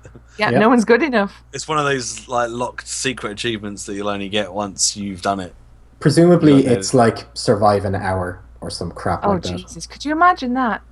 No, Grayson can't even survive a minute. So no. Forfeit your soul for To the game. or something. Yeah. why you give gotta up. play me like that? Yeah, but my favorite experience with Devil For like 2 Daggers seconds. wasn't actually me playing it. It was our buddy Joe who we played D&D with. He got rather drunk one day and thought, screw it, let's play Devil Daggers. And he was doing really well, actually. He was getting really high scores. But the funniest part about it was he was stress singing Disney songs as he It went was so along. good. Oh, look at that! Tiny pixels above Grayson's name there on that scoreboard. But anyway, back to Joe. My favorite thing about Joe was just like him, like stressing out, going, "It's just like little town, just a quiet village, the town never known before." So what you need to know about Joe is he's from Yorkshire like myself, but he has like a stronger accent than I do. So it's like really broad Yorkshire. So you can just imagine this really broad Yorkshire dude, drunk off his tits, stress singing just around the river bend from Pocahontas. While he's being chased around by skulls and stuff. It was amazing. So good. But yeah, Devil Daggers, fun for the whole family. Nice. I mean, the only other game, in a broad sense, that I've been playing recently has been D&D, but I won't talk about it too much because I can go on for hours about Secrets. D&D. Okay. And secrets, Pip. Yeah, from Pip. Secrets. Secrets? What is secrets? Yeah. Well, So my character has a secret. Well, in fact, I think most of our characters have secrets. And Pip wants to know, but she never gets. Pip wants to know them, but obviously because they're secrets, we can't tell her. So. Yep. Oh, drives her crazy. You're keeping secrets from her. Yes. So just to break it down a little bit is I am the DM, I am the dungeon master, I run the game, I run the story and everything. And very recently Wizards of the Coast had released a pre-written adventure called Curse of Strahd, which is set in the Ravenloft universe of Dungeons and Dragons, because there's a huge multiverse with all different settings and stuff, and Ravenloft is one of them. It also happens to be my personal favourite setting, because it's full of goth things like vampires and werewolves and heaving bosoms and corsets and things like that, and I'm all for that shit. So as soon as it was announced... Wait, did you say heaving bosoms? Yeah. Okay. It's a gothic horror. Yeah, Alright. it's like Dracula, but D&D. Alright, I needed to check my hearing. I was like, wait, heaving bosoms... Yeah. Okay. Out of everything you said, that's all he heard. Vampires, werewolves, boobs. What? Boobs? Heaving bosoms. What? Suddenly I'm paying attention again. My brain was like, one of these is not like the other. Wait. Yeah, so like as soon as I heard that Wizards were releasing Curse of Strahd, I immediately pre-ordered it. And I haven't shut up about it for ages. In fact, I love Ravenloft that much that I was in the process of converting the old AD&D, Advanced Dungeons and Dragons Ravenloft module to 5th edition so I could run you guys through it. That's how much I love Ravenloft. Wow, I didn't know that. I would love to go on a one-off with you guys. I really would. Yes, Vin, yes, I will run that. And I only promise to murder your character in a horrible way. She'll do it too. Huh? Wait. You only promised to murder my character in horror. Yeah. Thanks, Susie.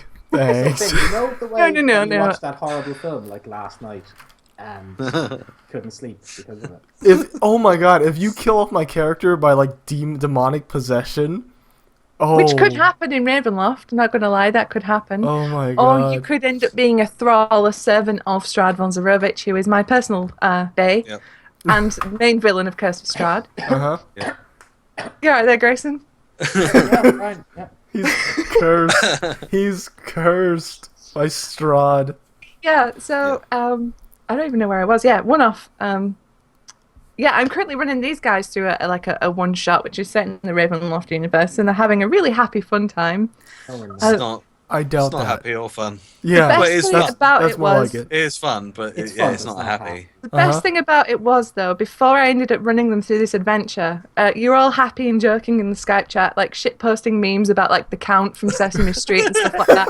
You're like, yeah, Strahd ain't nothing. This is gonna be a blast. Like some Scooby-Doo shit, like where Velma tells a vampire to just stop it and behave himself. And then they actually got to Barovia. And the game started, and they found out just how not fucking around Barovia is. It's harsh, to say the least. Did you record that, Matt? Am I going to see that? Yeah. You're going to see it in due time. Yeah. So what you'll probably see in that video is Pip crying, or Caitlin crying.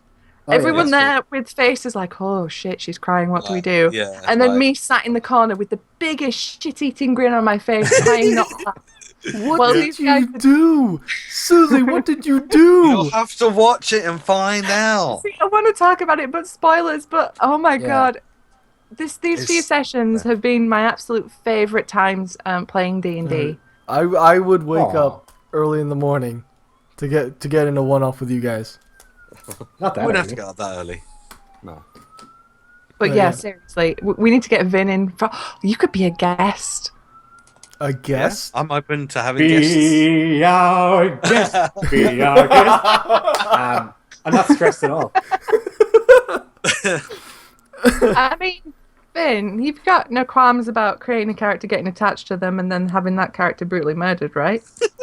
Shit, no. I mean, I wouldn't want to put out a reputation that I'm a killer DM, because I'm not. I want these guys to succeed. I want them to be heroes. But I can't help but smile when I nearly killed Joe several times in one session, or when Brad nearly gets killed in one hit. He's almost died like 3 times now. He's been unconscious 3 times now. Well, I mean, granted, one of those was due to friendly fire, Grayson. Whoa! There's friendly fire? Oh yeah, there's friendly fire. Oh, Yeah. It was like, you know that story about that Russian guy that called in the airstrike on himself because he was surrounded by ISIS dudes? It was like that. No, it wasn't. I feel I like was you're trying making to make yourself... myself look better here. But Yeah, that's what it... guys. It was like, Spell had a code yeah. effect. You aimed it at Joe and the monster, and Joe went, "You're gonna hit me here," and you went, "Yeah, fuck it, be Hit me right." as well. Wow! So it wasn't even like a chance. It was like No. This was a hit. One monster, right? There was one monster, and both me and Joe were stood either side of this monster. So in effect, he actually did more damage to his own party than he did to monsters. Yep. Because I took damage and Joe took damage, and Joe fell unconscious as a result. The kicker was, as well, that the type of spell that Grayson used, the monster was resistant to anyway, so took half damage. Yeah, they didn't even take damage. Wait, did So we it know was- that? No, you didn't know that at the I time, didn't know that, yeah. but I did. Are you kidding me? Wait, so you did all that damage for nothing? No, Pretty much, yeah. Not for nothing, but yeah, I did damage. it did mean that we used up another health potion that we didn't really have spare. So basically, my campaign is just me sitting back and watching these guys bumble their way around situations. Yeah, we do. Oh, and we bumble. Oh, yes, you do. You better believe we bumble. We bumbled all the way around a mine without setting off any traps that Susie had laid. Yeah. How did you I am do that? so We don't know. upset, We right? didn't even know there were traps there. I had trapped the shit out of that dungeon. I'm not kidding. Like, so many of those doors in that place were trapped. There was like monsters that would just drop off the ceiling and hit them if they went in the particular area. They avoided everything, and they were just complaining. They were, but nothing actually happened, so it's not really spoilers, is it? If yeah, nothing happened? you were complaining about all these corridors and stuff, but like there was traps there. You avoided all of them. Oh my god, there's a TV trope about that, like stupid luck or something like that. Yeah, basically. So upset. Yeah. But it's great. I'm having a lot of fun. Like, this is the first time I've actually ever like really played D&D. I played a little bit of Vampire the Masquerade like in my early 20s, but like I didn't have a character sheet or anything like that really. Like the guy that was DMing it had all the character sheets, so I never really got to see it. So I never really got attached to my character. We only played like a couple of sessions, and then everyone got kind of bored with it. I think it was just because he wasn't a very good DM or something. But Susie's a brilliant DM, so that helps. Yeah. We're all like really into it as well. Like everyone's like into their characters, and we all like each other as people as well outside of the game, which kind of helps. Well, Oh, Well, I like everyone involved. I can't speak for it. Yeah, and I'm having a blast with it. Like every time the session ends, I'm like, can't wait to play the next one. Want to play the next one. And then somebody decides to go and watch Baby Metal, so we have to wait like a week for them to come back, and then they go to Rezzed, so then we have to wait another week. yeah. someone. Hey, look, I am media now, alright? I'm press, alright? So I have to go to these things and cover them. Mm-hmm. That's fine. Except I don't have a press pass and I paid full price. It's fine. It's like, oh. It's alright, because we'll be able to moan at Pip when she goes to the States. Oh, yeah. Oh no! Yeah, I'm actually gonna see Pip at PAX East. You're going to meet Pip before we do. Yep. Yeah, That's true. everyone's gonna meet Pip before I do. I'm so upset. When's PAX East? PAX East is in about 3 weeks. Beginning of May. Oh, man. 3 weeks. Yep. If Pip's heading there and staying for the full 3 or 4 days, I'm She's gonna there be for like there. 2 weeks. She's, I think, or like a week in the States and then like a week in Canada or something. Oh, she's traveling around. Oh, cool. Then yeah, I will definitely see her during the Sunday events, which is when I'm gonna be there. You're quite tall, aren't you, Vin? Yeah, I'm about 6'2". Yep. Wicked. What does that mean? Because Pip is... Well, Pip is like tiny. 5 foot. Tiny pixels, like, you know, the clues in the name there. Yeah, she is Oh. actually tiny. She's like 5 foot tall. Oh, 5'1", See- I think. that. Oh, hang on. Very, very important. So That this is going was- to be hilarious in November when you guys come up to see me at Thought Bubble, because the lot of you are 6 like below 6 foot, and I'm 6'2", and I will wear my platforms because of course I Sure. will. Because you did last time. Oh, Every you're time gonna, I've you're gonna be had so much. You're gonna be Susie, taller than me. Well, in my platforms, I'm about 6'5", 6'7", 6'6". Jesus Christ! I know. Yeah. It's like, why? Why would you wear that? Really tall. But, Because I can see everything. Uh-huh. Susie, what do your extremely tall eyes see? Oh my god! But yeah, going to actually at MagFest, I got quite a few comments saying like, "Wow, I didn't think you'd be that tall." Apparently, it's because I'm Asian. Yeah. Oh, Like- wow. Oh, right. Yep. It's I like, get wow, you are much taller than you look on your Twitter account. And I'm like, when have you ever seen how tall I am relative to anything in my Twitter account? I'm was much gonna say, what taller they're going on my that Twitter on? account than I am in real life. Are they basing that on like your selfies that you take, your profile picture? You can't gauge someone's height from that. Yep. Apparently, they were like, wow, you're tall. I'm like, I mean, shit. If you're Yeah. going for my Twitter picture, I look like a half-elven druid right now. I'm not a half-elven druid. I am exactly what I look like in my picture. Yeah, I'm not far off. oh, That's you because- keeping the shaved Hey, look, Matt? I've just realised everyone's picture on this I've drawn except Vin. Yep. Yeah, that's Oh true. yeah. Yeah. Oh wow. Susie did both me and Grayson. I mean the I mean, the artwork. pictures. Of Pictures. course. Pictures. You would Wow, say that. okay. Wait, Sky what's boulders. going on? Matthew is insinuating that I have slept with both him No, and I Grayson. wasn't. That wasn't what Because I he was said- saying. He said, and I quote, Susie has done both myself and Grayson. So Oh. that was a joke to Man. explain. Oh. I Well, in meant, fact, Susie has slept with neither of us. Let's just clarify that. I meant the artwork. Mm-hmm. Anyway, moving on. Mm-hmm. All right. Game. So when are you coming over to Europe, then? Yeah, Oh. Vin. Oh, When you come he see did. us. Don't you remember? He did, and then decided not to come and see it. Oh, anymore. that's right. Oh, yeah, that's right, Vin. Yeah, that's right. You didn't come to the best bit of Europe. He was like in Spain and France or something, or Portugal. Then I France was trying tried to to convince kill you. me. And I was then trying it to was convince like, you to come directly to Ireland and Like- skip England. you know, just That's true. Grayson like- did. He was like, no, skip England. Come a straight couple to of Ireland. miles, and he could have been, but no, he was like, nah. Do you know what? Screw those guys. Nah, I've got all these friends over in England and Ireland, but nah, fuck them. What? I was traveling around like southern Europe. Okay. I hit Portugal. I hit Spain. France tried to kill me, so I skipped France. Did it hold you up? Yep. So I skipped France and went straight to Italy.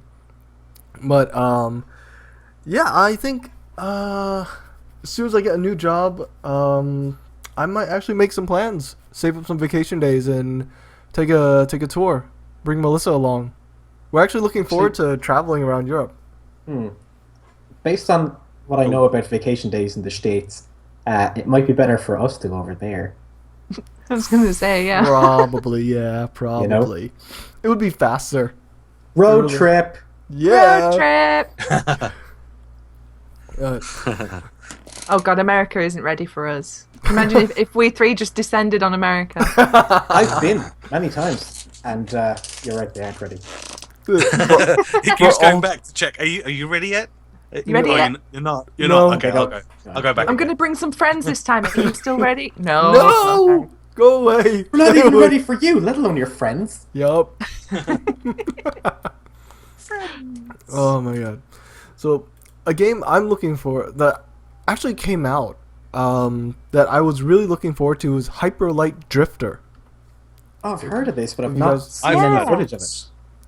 So, Hyper Light Drifter was a game, one of the first Kickstarter games, actually. It was one of the first games to be applied for on Kickstarter. And this was back in, oh my god, 2012, 2011? And it just came out. Wow. Wow. The story behind Hyper Light Drifter was that the main developer behind it was using the game's funds. Like, he was developing the game to help pay for his medical bills, I want to say. Because he actually has a heart condition. So, Alright. So yeah, he was using the Kickstarter funds to help defray his medical bills as well as pay for the game. All right. So Okay. he'd been working on that, and there had been a beta released. And hang on, let me just play the trailer right here. All right, the trailer's up on the stream. You'll see it in about 20 or so seconds. But it's a fantastic looking game. The pixel art behind it is just amazing. It came out the Kickstarter came out in the heyday of Kickstarter, like when everything was new and exciting and everyone paid into everything else.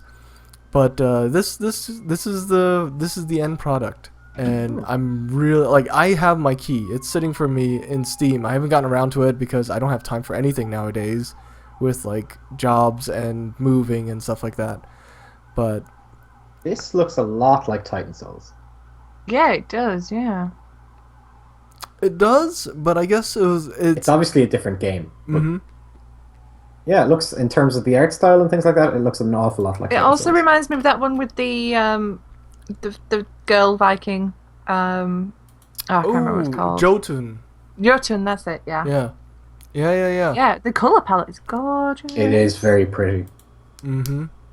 It's great, and I can't wait to get into it, but I don't have time. Ah. Yeah, that's the thing. Finding time to play games at the moment is super tough. Like, you know, in addition to all the other stuff that I'm doing and trying to have a social life, it's very difficult to find time. Social life? What's one of them? Yeah. Sure, This the is my tragic social thing life is, right now. Yeah, this is my social life. Yep. This and Melissa is my social life. That's it. Being an adult is the worst. Oh, being an adult fucking sucks. Adulting is so hard. Who wants to adopt me and pay for Yeah, my if there's any stuff? young people in chat, don't grow up. It's a trap. Yeah, Yeah. it's awful. Don't It's be a an trap. adult. Oh no, I just made a Star Wars reference. Oh. Akbar's Yeah, that shit. yeah, you Akbar'd it. Ugh. Take that. Ugh. Mm-hmm. Take that. It's her only Enjoy weakness. Drink it down. Mm-mm. That's Taste Star that. Warsy goodness. Taste that Star Warsy goodness. I'm just gonna go now. Bye. But yeah, it's Okay. so tough to find time to play games Yep. properly. You know, to sit down and go, I'm going to play this now, and then have a really good time with it. You know. And the Well, last they're game I saying did that, that like- with was The Witcher 3. Yeah, even then, like talking of Witcher 3, that's like I play that and then I don't know, it just doesn't seem to like hold my interest for longer than like I don't know, maybe an hour or maybe 2 hours. Oh no, Like, I used to be able to like Fallout 4, which in my opinion is probably a worse game than Witcher 3. I would like play that literally all day if I had the opportunity to, because I just got really into it, even though I didn't think it was as good as The Witcher 3. I think The Witcher 3 is a better game, but for some reason, maybe it's the setting. I don't know. I don't know, but yeah, I'm still trying to like trudge through The Witcher 3, but I'm finding it like hard work for some reason. you see, like I was the opposite. When Fallout 4 came out, I played about 40 hours of it, like just then and there on the spot, like marathoned it in like a day. I'm still only like level 12 because I explored and everything like that instead. Yeah. But I haven't touched it since it came out because there's nothing that brings me back to that game. Whereas The Witcher 3, I don't know, I just get really absorbed in that world. Like I could happily sit on that for like 6 hours and then like look up at the sky and be like, oh, it's 3 a.m. Shit. Yeah. As I say, I think The Witcher 3 is a better game, a much better game than Fallout 4 was. I think the dialogue options in Fallout 4 were just abysmal.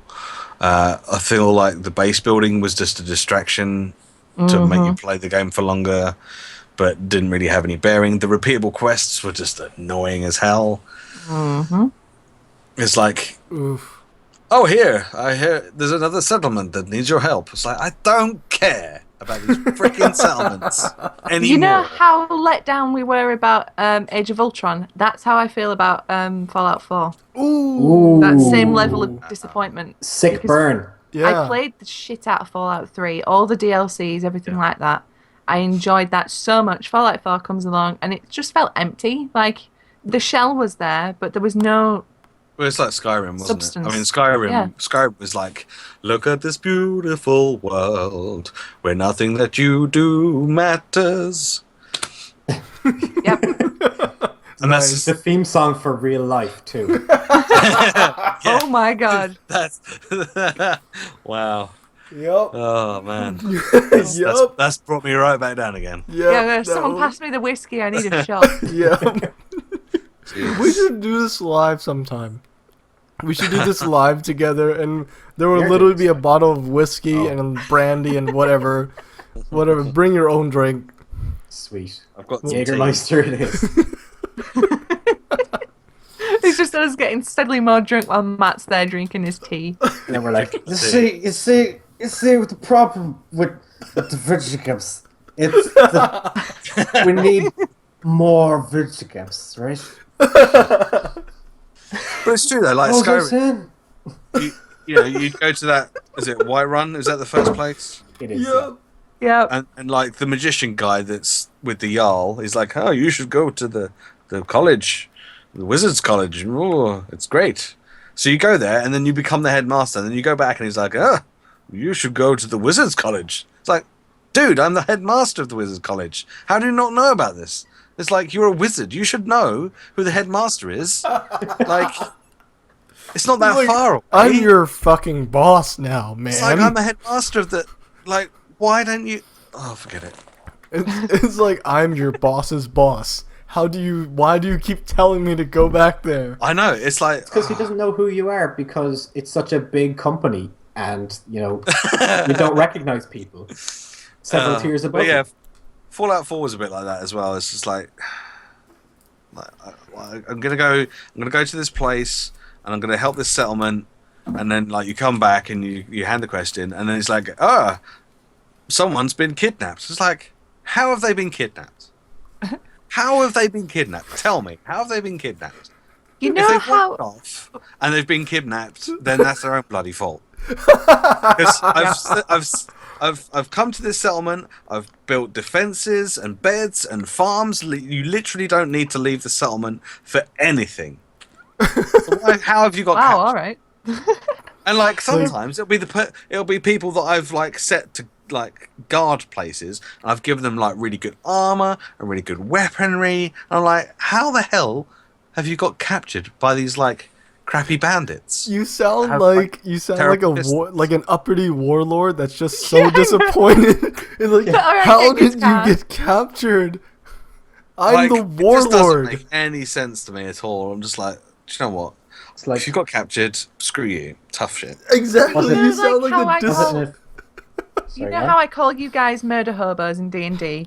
So murder hobos is an old term for D&D characters, because you go to a place, you kill everything, you get the experience, you get the loot, move on to the next place. Fallout 4, you are literally a murder hobo, because there is no other option. It's go here, kill everything, go here, kill everything, go here, let's kill some more things. Why can't I talk my way out of a situation? Why can't I... You very rarely... I think you do get a few occasions where you can talk your way out of a fight, but not very many. Yeah, it's mainly just kill things. And it's not an obvious like route of like in Fallout New Vegas. You could do like a bad karma run basically, and you could go through the game with bad karma and choose all the bad things. So that, like, at the very start of Fallout New Vegas, you can side with the people of the very first town that you start in and help defend them against the powder gangers, who are like the ex-cons. Or you can speak to the ex-cons, gain their trust, and help them take over that small town, and then go from there. So you've got that kind of... But obviously, doing so means other factions don't like you, but you had that option of playing through the game as either like someone who's going to help everyone or someone's going to help themselves and fuck everyone else. Mm-hmm. In Fallout 4, you get the option of helping everyone or being slightly sarcastic and helping everyone. That were your options. True, yeah. or not helping anyone at all, and then not progressing any further in the story. The only winning move is to not play. Exactly. Yeah, it was. Also, the child. Who gives a shit about the child at the beginning? I completely forgot about the child about 10 minutes in. I was like, oh yeah, I've got a baby that someone stole. Oh well, never mind. I'm going to go loot this building for things. Yeah. Screws. That kind of happens to screws me. and ceramics. I was like level 20 or something before I even went to find out where it had gone. Wow. I was like, I should probably go and find out what happened to this kid, really. Considering my character keeps asking all these questions about its son, Yeah. I should probably go look for him, I guess. Yeah. So the lesson to take away from that I didn't is sell the terrible wedding ring parents. though. I didn't sell my wife's wedding ring. Oh, I I did. still had it. Wow. Wow. She was dead. Of course, to a heteronormative nightmare from step one. I didn't want to be married with a child. That's fair. That's fair. Yeah. That's another choice that you're not provided with. No, Yeah, you that's have to true. be married with a child. I don't want a kid. And I don't want to get most married. all the companions apart from Dogmeat suck. Really? They're all silently judging you, and sometimes not even silently. Not even silently. Oh, okay. Like Codsworth, the robot is like, I don't think you should do that, sir. And I'm like, well, I just think you should fuck Like, off. McCready, it like judges you for picking up all that junk, and I'm like, yeah, that junk just got you some better armor, so shut the fuck up, McCready. yeah, I'm doing exactly. shit. Yeah, and That like reminds me. whereas Dogmeat, he won't care. You can do what you And like, and Dogmeat will you be can there with put a all your smile on his shit on face, him, and he's a wag like- on his tail, and he's happy Tiny, as that. adorable goggles. Yeah, you put That goggles reminds on a me of- dog, and it's so adorable. You just want to grab him and just. Oh, You Barnaby. just want to grab him and just. Yeah, just give him little scritches under his chin and on top of his head and make a fuss with him. Because he's so adorable. I remember And he's when I was actually playing, useful as well, whereas the other ones just seem to get in the way. when I was playing Star Wars: The Old Republic. I was playing as a Jedi, and one of the early companions that you get is a little protocol droid, or not even protocol droid, like an R2-D2 style character called T701. He's a tank, and he's supposed to be like that lovable character. And then I killed someone as a Jedi, and T7 was like, I don't think you should have done that, so I wiped his memory. Whoa! Holy shit! Fuck you, Amazing. T7. That's fucking dark, dude. Yeah. No, that's brilliant. Oh my That's- god. And that was the day that Grayson went to the dark side. Yup. Of the Force. He's like, oh, I don't want you to look at me with those eyes. Erase memory. Yeah. And then I was like, oh hey, Jedi legend, Jedi hero. And I was like, that's right, T7. Jedi hero.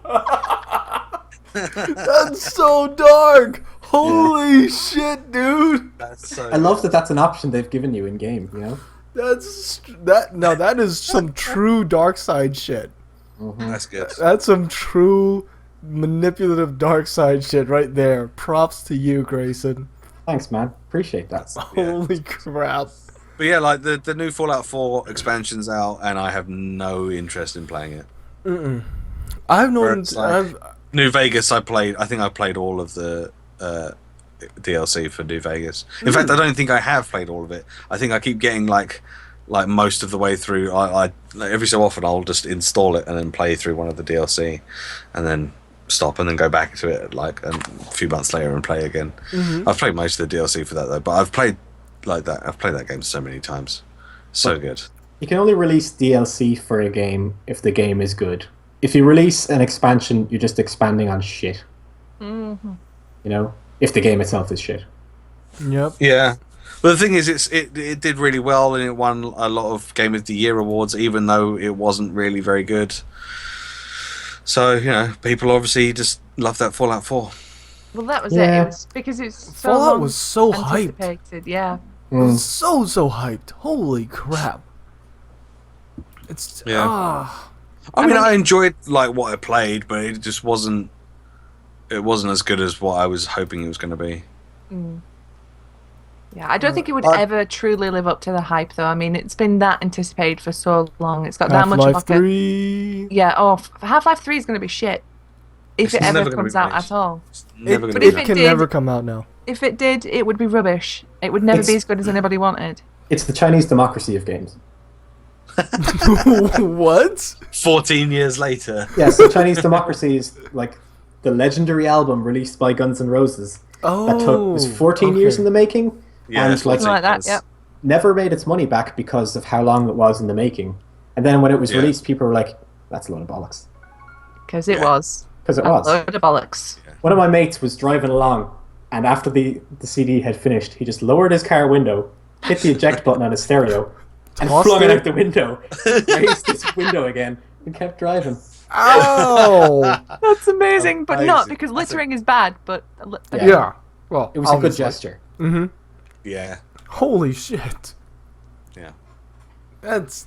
Damn. But now they've reformed, so, you know. Oh, that was going to be really, really good. Yeah, really great. Yeah. Okay, The lesson is never give in to hype. Ever. If you learn one thing today, kids, it's that don't litter, don't cuss like us, and hype is bad. The only hype that's good is the hype about our own stuff that we hype about. Our hype is good. Yeah, our hype is great, yeah. So don't listen to other people's hype, listen to our hype. Yeah. Because we wouldn't lead you kids astray. Yeah, pretty much. I wouldn't call you kids either. I call everyone kids, even though you're all older than me. Am I older than you? Yeah, Probably. I think so. I'm turning 26 in about a month or so. Then Yes, Yeah, you're me a couple too. of months older than me. Oh yeah, okay. Yeah, I'm turning 26 in a few months. Yep, definitely Matt, yep. Okay, so with that, let's move on to topics, and then we'll wrap up with some final comments. Okay? Okay. So any random topics any of you might have brought up? Grayson, you wanted to talk about some stuff, so we can start with you. Oh yeah, just like from a YouTubing perspective, multi-channel networks. Oh and my god, what they're supposed to do for you, right? I was going to bring up this topic as well, but I'm glad you did because you've probably got a bit more experience with it. Well, I know that you're with TGN, right? I am. And we're currently with MakerGen, owned by Disney, so technically we're Disney princesses. In a very roundabout way, but yes. Yeah, technically speaking, we're Disney princesses. I'm Yes, you with are. Curse Network. You're with Curse Network, I'm and with Curse Susie, Network. were you ever with an MCN? I was not, no. Okay. So we're currently in this multi-channel network with MakerGen, and they take 40% of our stuff, and that's fine. And we said to them, we sent them a mail recently going, hey, we don't feel like we're getting enough support from you guys, so we want out. Right, here's our 30 days per our contract. We want out. Okay. And they were like, well, actually the contract says you need to give us 30 days notice from or prior to the end of your current contract. So it's 30 days prior to the end of July. We're like, okay, that's fine. And they were like, but actually, if you stay with us, we'll give you 70%. Not 60%, 70%. We'll only take 30% of your stuff. We'll give you a 10% increase. Yeah, and we're like, actually, there's a bunch of lads over in Dublin that have their own multi-channel network who give us 90%. So we're going to go to them, and if we've got any problems, we can just like drive across country and go have a chat and then drive back, and it won't even be half the day gone. Go have a chat. Yeah, so we're just going to go and do that. Quotations. Yeah, and Send the boys round is what it means. And then Maker came back and they said, also, you know, if you want to do that, that's fine, but, you know, they probably have hidden costs and things like that that they're not telling you about and stuff like that.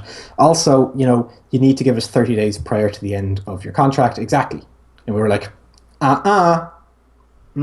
So our contract specifically states minimum 30 days. So we're going to expect that our contract is expired at that point because we've given you our notice. And if we're not, we're going to consider that breach of contract. Damn. At which point we got a mail back going, yeah, all right. Yeah. Wait, right. was that it? Was that it? Yeah, all right. Pretty much. Well, what they said specifically was, now that you've brought that up, that's fine. If you really want out, we'll cancel it from this specific date. Just answer this security question to confirm it's you, and we'll cancel it completely. Wow. And we're like, fine, perfect. Because we presume that they're used to kind of like bullying kids. Yeah. That's what we were presuming. So as soon as we said, machinima. that's going to be breach of contract, they were like, fine, cool. It's more than, like, we're not getting enough from you to kind of warrant this kind of heat. So fine, we'll just end the contract. Right? I know I know Jesse Cox has recently split from them as well. And the thing that worries me about not being part of an MCN is all of the bullshit copyright stuff that goes on.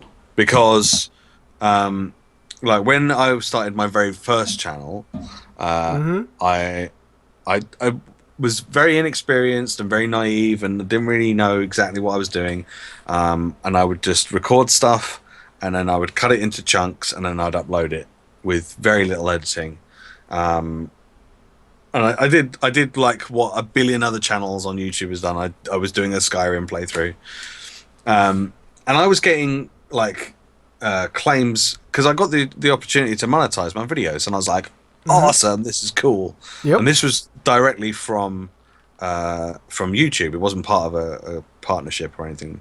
But I was getting so many copyright claims on my stuff of things that weren't there. Like I was getting claims on like house music tracks in my Skyrim videos. And I'm like, just watch the video. Just watch this section of the video. This song that they're saying is there isn't there. But like, and it was just consistent, like all the time, just getting so many false copyright stuff. But, so I was just like, this is not good. And because I got so many claims, I then lost my ability to monetize, even though a lot of them were bogus. I lost my ability to monetize any videos on that channel. So I was just like, the thing is, like, your channel or your network will not help you with that. No, but what I'm saying is, as being part of a network, they're supposed to. I haven't had any. But they don't, because we're small time. No, but what I'm saying is, since like the comparison is when I wasn't as part of a network, I had a lot of false copyright claims on my videos, and since being part of a network, I haven't had like any. Well, false let me put it copyright this way, claims right? at all. Since like we've created a side channel, right, for random stuff that we come across or glitches that we see in game, and we just happen to be recording and whatever, we put it up. It's called Procrastination, and you can get to it from proceedtocheckpoint.com, and that's fine. Plug. But we've not had one claim on that channel at all, right, since we put it up, right? And we're putting up some good stuff, and you know, we have put some tracks up on like videos and things like that to kind of, you know, go along with the clip or whatever. But that hasn't had any kind of claim on it, and we're monetizing. You know, so you don't need to be part of a multi-channel network because they don't seem to do anything. Yeah, I mean, for me, I get free access to their music library, their royalty-free music library, which would, if I wasn't part of a network, I'd have to pay for myself. So that's kind of useful, but apart from that, I don't really get an awful lot from it. But YouTube does have quite a good selection, though, on its own to kind of draw from.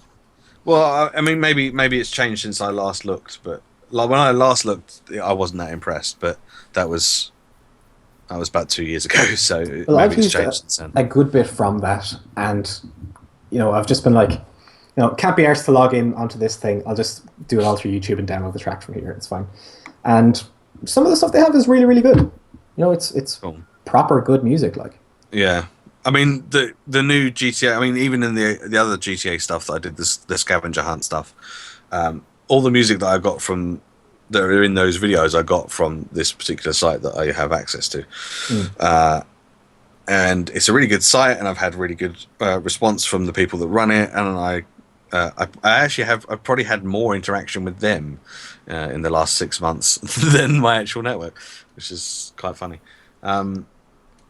But yeah, I think to a degree you get out of your network what you're willing to put in, but at the same time, like a lot of these networks have so many channels that are kind of like underneath them that it would be almost impossible for them to promote all of them. But when it comes down to a situation where on Twitter we're tweeting them and we're going, oh, we just hit 500 subscribers, and they like the tweet, No, they don't even retweet it. They can't even muster any kind of minimal promotion whatsoever. Yeah. But they acknowledge that you've done it, but they don't promote it in any way, shape, or form. That's bullshit. Like, yeah, you know? It's literally their job to push us.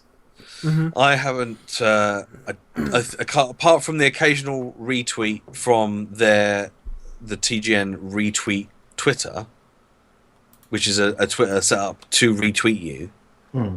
Which I'm like, why would anyone follow that? Yeah. Like, is anyone actually going to follow that particular thing if it's just retweeting people? Well, does that Twitter have many followers? That Twitter account? I have no idea. I will have a look. Take a look. But at the end of the day, right, the whole point of them is to promote you. Like, regardless of what your volume is or what your audience is, they took you on in good faith, right? Knowing that it's their job to promote you and your content. And if they're not doing that, then that in itself is breach of contract. Do you have any opinions, Vin? I actually had a discussion along these lines. It's like, it's a two-way street, okay? Yeah. The channel basically runs itself, okay? Provides the content, does all the community management and all that kind of thing. But the network also has to pony up 50% because the network has to support the channel when it gets in over its head, like with, bullshit legal issues. And it also has to promote the channel. Yeah. Because, like, I don't care how many channels you have under you. We're all making money for you. Agreed. Right? And for you to just focusing, like, you are saturating yourself by only promoting those the top channels. All right? Because if you just promote those same channels, it gets stale. Hey Jade, how's it going? And it's okay. So crap. I can't find the retweet TGN Twitter. Oh, profile. I got something for you guys. I got a story for you guys. But just looking at their main page for their main Twitter account. Okay, so there's lots of memes. Is that no? That's not a promotion. That's not promoting anyone. Okay, so there's 19 hours ago they had they put out a tweet asking what people will be playing this weekend. And then 21 hours ago there was a featured partner. How you become a featured partner, I have no idea. But you're a partner that they feature, to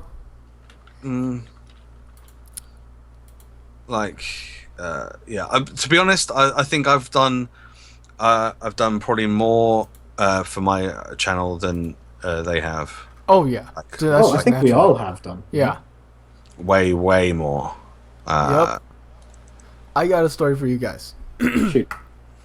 So, speaking of which, good thing that Smash the Bunny is here because she plays this with me. Resident Evil 6. Oh yes. All right, Resident Evil 6. On my one video, I have I'm looking at 2 content claims from Capcom. One video. One is from the channel Capcom France, and the other one is from channel Resident Evil. Both from Capcom. Right. Same video, different channels. Capcom France. It's like Capcom double claimed the same video 2 different ways. Lads, which channel do you want to take the monetization for? Right, because fine, you can have it. That's grand, but make a decision. Apparently, Jade has 5 flags on one video. Christ! Oh my god! So not I'm not even the worst. And then there's also the straight up shady multi-channel networks like Studio 71, which has currently been attacking Geek Remix, Mari and Stacy. Yes. I saw that. Yeah. By just, slamming them with copyright claim after copyright claim off of their channels. And I'm like, what is going on? What is going on in this world? Like, at the end of the day, right, it's on us to kind of dispute those claims and things like that. And do we ever get any kind of support from our MCNs? No. Like, I've never heard of any MCN sticking their neck out, even though that's specifically their job. That's their sole reason for existing. Like our 40, 45, 30, whatever percentage, it's kind of internet insurance. And we're not getting I haven't had any copyright claims, touch wood, to have to, like, there was some on my Saints Row 4 videos that I did with Susie like years ago, like 2 years ago or something. Yeah. But they did have like this particular stuff in it that they said they did. So I was like, well, fair enough, whatever. But since then I haven't had anything. So I haven't been in a position where I've needed to dispute anything really recently. So I don't know. Maybe if something happens in the future, I can go to my MCN about it. But who knows? I know that it seems to work well for some people within the network and less well for others. But how would we change that? How could we make that system better? Because I know, like, as much as we bring up the problems, there's always going to be people asking, like, well, how would you change it? So absolutely. But what I would like to do is kind of take a look at how they're currently operating first, because they're not exactly transparent about that either. No, they're not. They're really not. It's creepy. In order to fix a problem, you need to know what's causing the problem. And unless there's transparency, you don't know what causes the problem. That's right. You know? Yeah.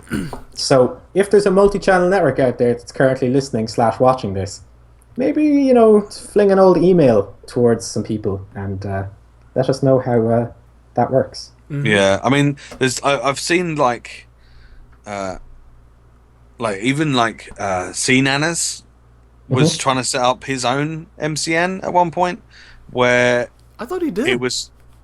Well, I don't know if he actually did, because I haven't heard anything about it since he made like a video about it, or maybe 2 videos about it, maybe a year ago or so, and then I never heard anything about it since. I think it was called Jetpack.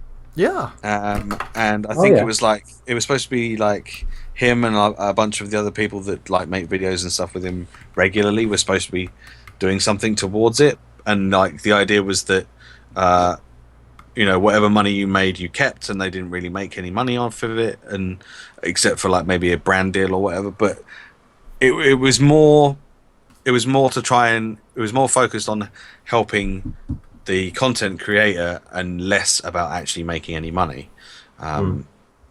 which just seemed a bit weird to me, but that's the way they were marketing it. But as I say, I never heard anything about but then I never heard anything about it ever again. So I'm going to assume that, like, okay, nothing. Susie, do you have any topics you'd like to talk about?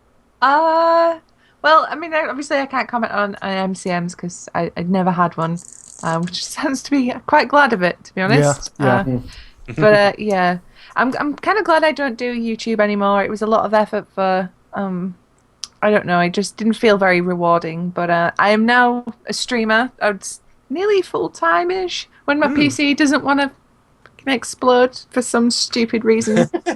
But, okay. Yeah, we had like a huge memory leak problem the other day. It crashed everything. It was awful. But yeah, so I stream. Well, I try to stream at least 5 days a week. I usually manage it. And I'm streaming my artwork. I saw some of that. Which I used to be on. So I've been streaming artwork for quite a long time now. I used to stream on Justin TV, which was great. I got partnered. That was amazing. And my streams were regularly on the front page. It was awesome. Then Justin TV shut down, and I had to go back to square one again. I moved across to Picato.tv, which is a dedicated art-only streaming site, but view count on there is very low. Unless you're already established, then I wouldn't recommend using Picato. Mainly because, you know, unless you have an audience already, no one's going to just wander into your stream. But now I'm on Twitch Creative. I stream on there, as I said, 5 days a week from 8 p.m. GMT or BST. The creative stuff on Twitch is so good, and I'm so glad that they brought that into effect because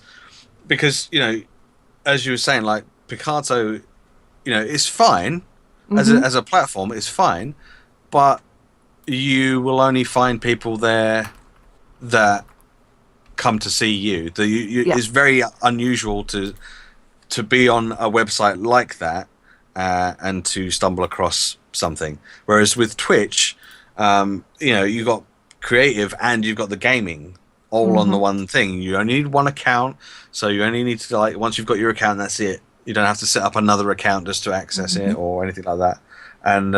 And you got the whole hosting thing. So even if you're normally gaming related, you can host up a creative stream. I know Tiny Pixels Pip, she does a bit of both, which is great. So she'll do some gaming stuff during the day, and then maybe a creative stream in the evening, and that's cool. And I think it just gives people a bigger outlet for their creativity. Not just sitting there playing video games, but they actually get to go, hey, look, I'm making this. But yeah, this is cool, right? Yeah, as Matt said there, Twitch Creative has been amazing, especially for like a community thing. Because it is, Twitch is already very well established, and pretty much if you're on the internet, you have a Twitch account. So you do tend to find that people do just wander into creative every now and then. They want to mix things up. I mean, I've got loads of people that have just randomly found my stream out of nowhere. It does seem weirdly, though, that there are a crazy amount of trolls in creative. It seems like way more than I've ever... Because I used to stream gaming as well at some point. I was a gaming streamer. And the amount of trolls I got in gaming is nothing compared to the amount I've got with them. Well, the difference is that the trolls that would normally troll the gaming Twitch channels have probably been banned from that channel. And so they have nowhere else to go. Or so as far as they're concerned, going onto creative is like an easy target because it's like, oh, you're such a nerd, you're rubbish. It's a more personal thing when you're creating something. So the trolls are like, let's have a go at them. Let's tell them that they suck and that they're rubbish because that'll hurt them more. And it's like, that please is true. have something better to do with your life than do this. It does seem it's a weird one. It really is, because I mean the rest of the creative community are amazing. There's so many lovely people, other artists there. But as Pip was saying, I mean she's had some horror stories with creative. Like there's one guy that will just bombard her with messages, like 3 pages worth of just disgusting, vile messages. Wait, is this via the Twitch messaging system? Or? Via Twitch messaging, because he's banned from a channel, I believe. Oh, God. But yeah, he just sends her these messages. It's awful.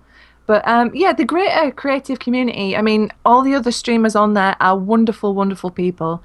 I mean, I got my first ever Twitch raid on there. It was so awesome. Lovely. It was ace. I wasn't expecting it at all. But, as Pip was saying there, it's got that bad she had to phone the police. But it's just such a shame because everyone there is so lovely. Everyone's so supportive of each other's work. And it's just, a few bad apples. But I would say overall that my streaming experience has been amazing since I moved to Twitch Creative.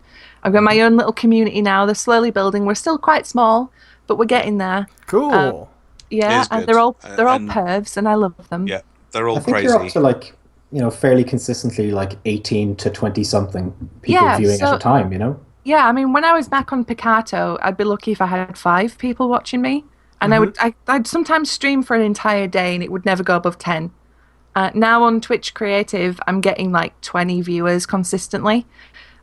Sometimes that goes up higher, sometimes it dips a little bit below, but I've got a core little community now that sticks with me and putting up with me with my rubbish and stuff. But yeah, so it's something that I'm loving it actually. I'm really loving the interaction with stream, especially something with artwork, because it can be a very solitary experience because I'm literally sat in front of a computer on my own for hours. Yeah. So when I pop my stream on, when I've got my pervs in chat making me giggle and tweeting at people that I greatly admire and people that follow me on Twitter, that I'm like, oh Jesus. It's great. It really is great. I can't tweeting Matt Mercer about some guy's nipples that you were drawing. Yep. Yeah. Wait, what? The only thing that I would like to see more about creative would be like, and this is purely a selfish standpoint, is that they kind of be a bit more relaxed with regards to music and stuff. Oh, like yeah. I understand that they need to be strict enough with regards to music because it's a very sensitive topic, because you can't just stream someone's music, right? Mm-hmm. But in terms of covers and things like that are transformative, I think that would need to be opening up a little bit. Yeah, I agree there, yeah. I would love to do a gig on the internet, right? And I'd love to do it on Twitch, because obviously that's where the largest, audience is going to be, right? Yeah. But unfortunately, that's not something that I can do, and it's just going to be on the shelf for a little while. Can you not do it if it's original material? You can, but I don't have enough original material. You can do it if it's okay. But if you wanted to do like you can't do covers. Set of covers. You can't do covers. Do that. You cannot do covers. You cannot do karaoke. You cannot. I know this because I actually looked up the rules for Pip. Yeah. Because she was posting out that question. You can't stream karaoke. You can't stream covers. You can't stream the dancing things. Well, at least you can't do it and get paid. Yeah. Yeah, right? That's a shame. You can't make any revenue off of that.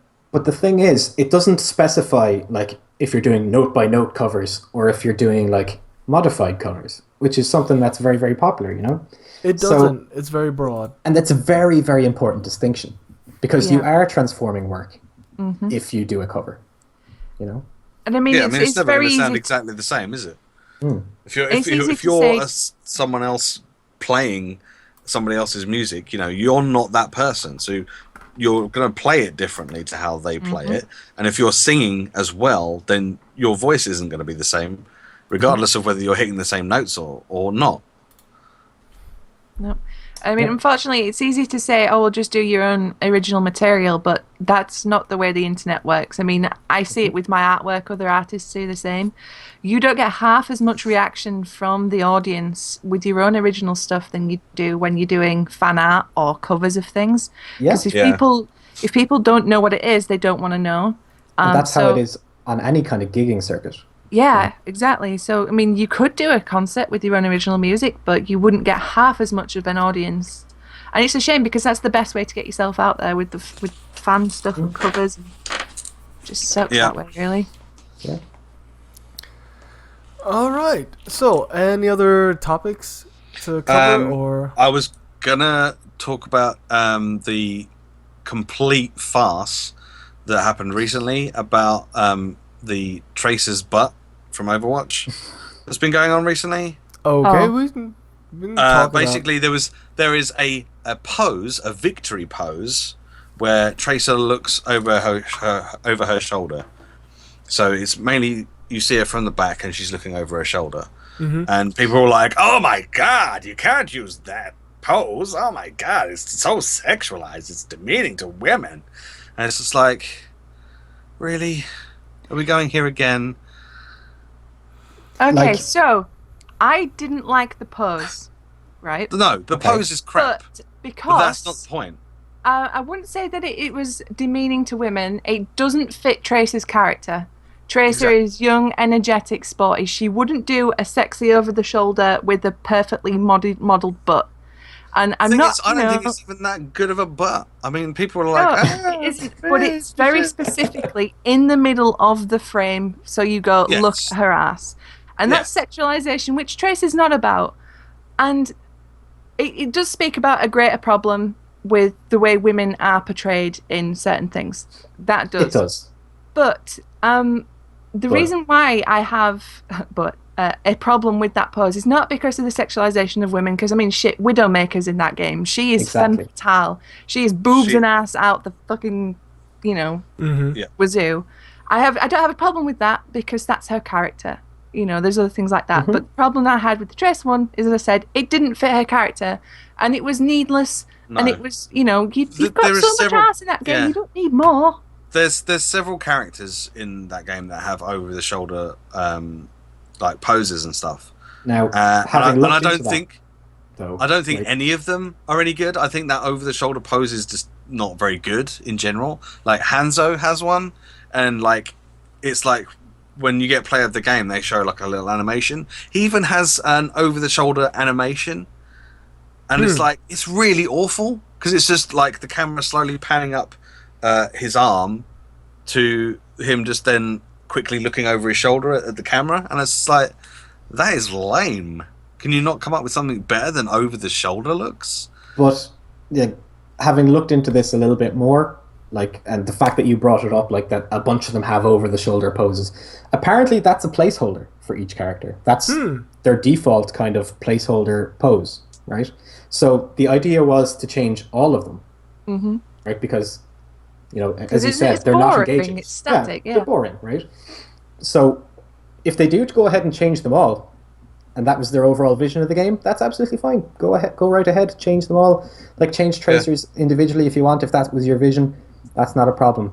I think the issue is around kind of pandering, right? And I think more importantly, I think it's around the idea that they have pandered.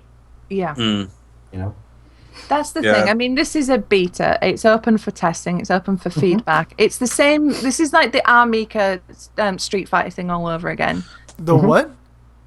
So Armika is a character in Street Fighter 5, and she did have an animation where it zoomed in on her ass as she slapped it, and then she like zoomed up to her face and she gave a cheeky wink.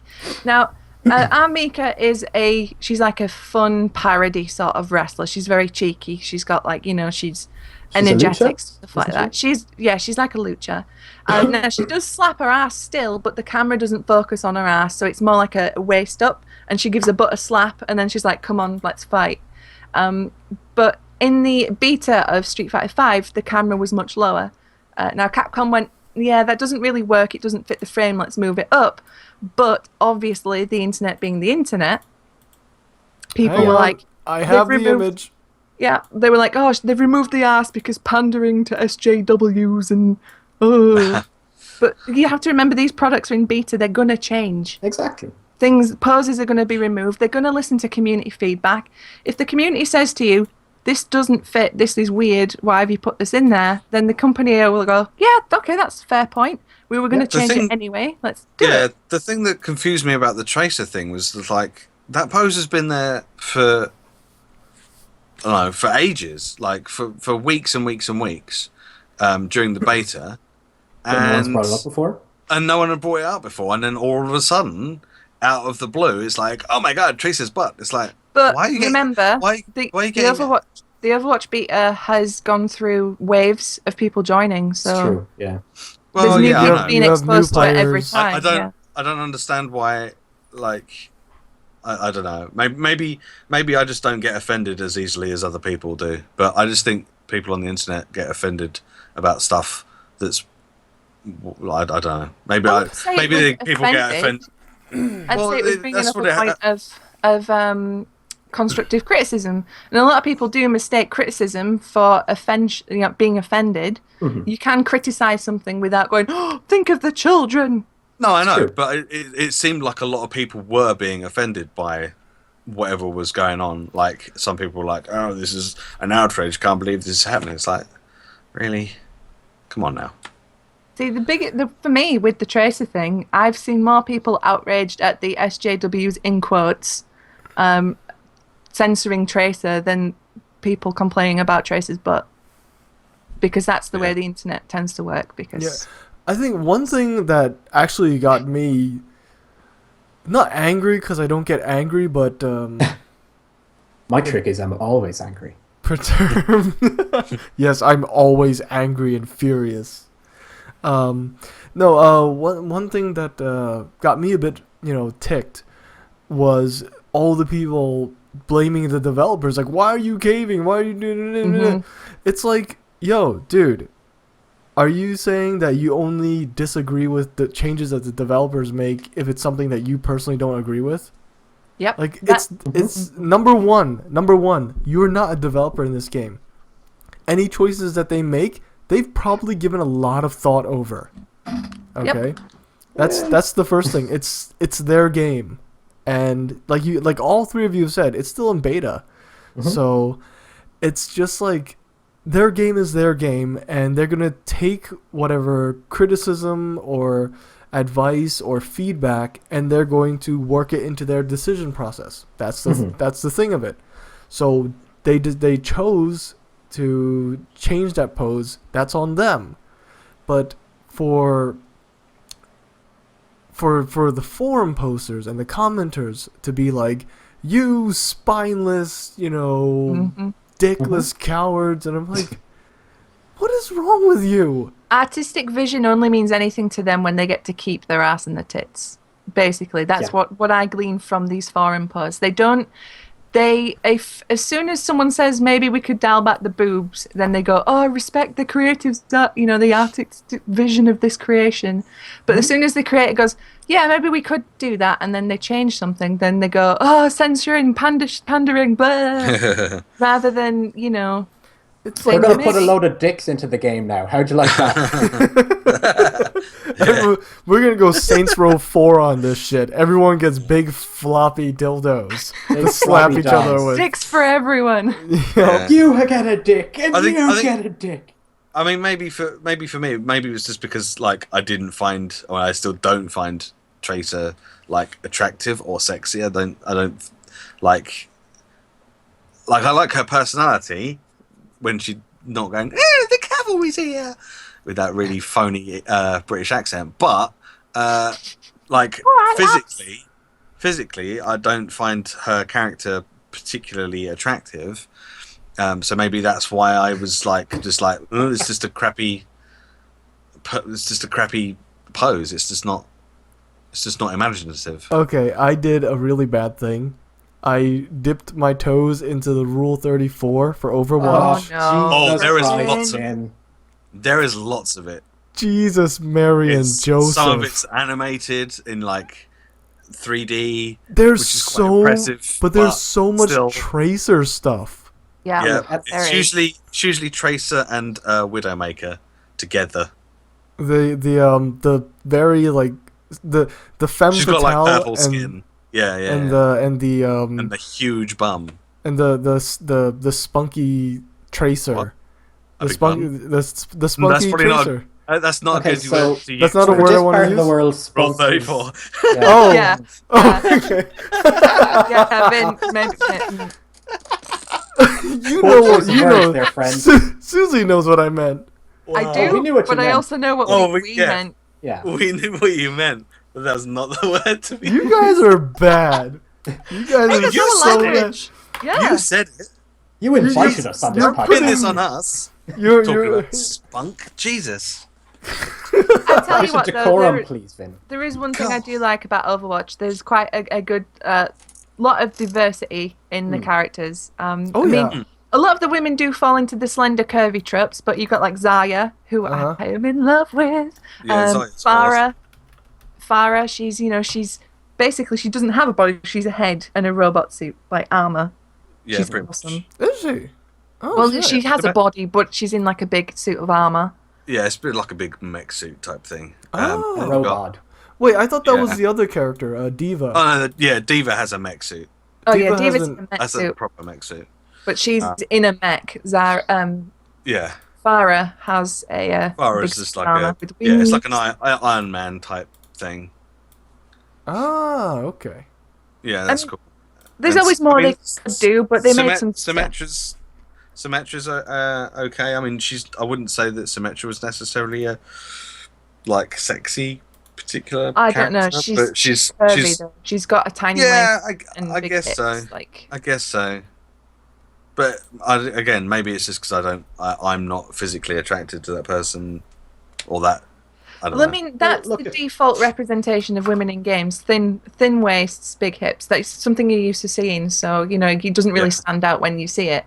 I mean, if we could get on the level that the other guys, like Junkrat, is very different to Genji or Lucio, if we can get on that level of changing them completely like that, that would be amazing. But there's Roadhog as well with his huge belly. Yeah, that's the thing, right? So they're clearly accounting for all body types for dudes, not so much for the ladies. Well, maybe. It speaks a lot for me, like as a woman, generally speaking, where I take the little tidbits I can get. So like Zaya being in a game is huge for me because she's not skinny, hips, boobs. Yeah. Tracer, she is lithe, but she's not like super like sexy lithe. She looks like she could be speedy. And she's got long thin legs, which makes you just think that she runs. She's a runner. Lot. Yeah. She looks like a runner. And Zaya looks like if she punches you in the face, she's going to break your nose. She's going to break more than your nose. If Zaya punched me in the face, I would thank her for it. You'd be I think that's a completely different podcast. The fist, Susie. like as she pulls it back, like that's a completely different podcast. Before Susie starts drawing Rule 34 Zarya. Yeah. I'm going to draw Rule 34 Zaya. I've got enough Rule 34 vampires to draw. Thank you very much. Oh, and the thing that I like about it is that these female characters in this game get played quite a lot. I mean, they probably get played just as much as any of the other classes, and if they're played well, can wreck just as good as any of the male heroes. So, they're just because they're balanced really well. So I guess they probably just came up with the hero, like the abilities and stuff, and then just went, right, that one's going to be male, that one's going to be female, and because it makes no difference to the actual gameplay, particularly. I mean, I do wish it'd be more 50-50 with regards to equal amounts of male and female, but I'm glad there's not just two characters. So they could bring out more characters in the future. There's been hints to other characters. So I mean, we had May got introduced not too long ago. I love May. She's really cute.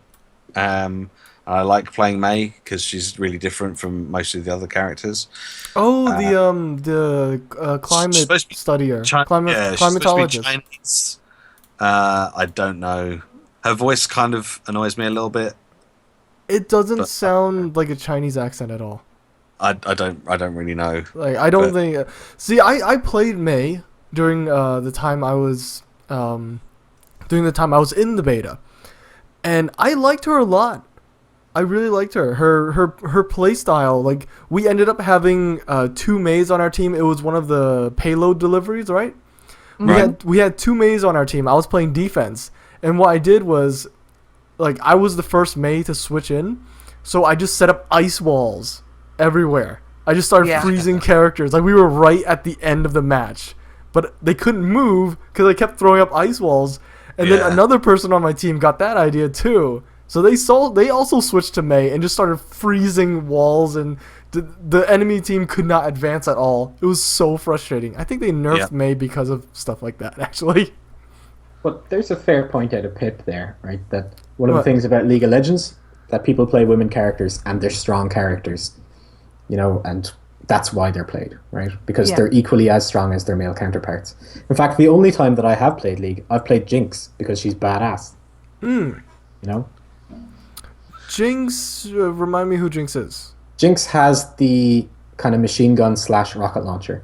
Oh, ooh, nice. Yeah. And, she's a wicked character. She's a great starter character, but she's not weak, and she doesn't, hold your hand.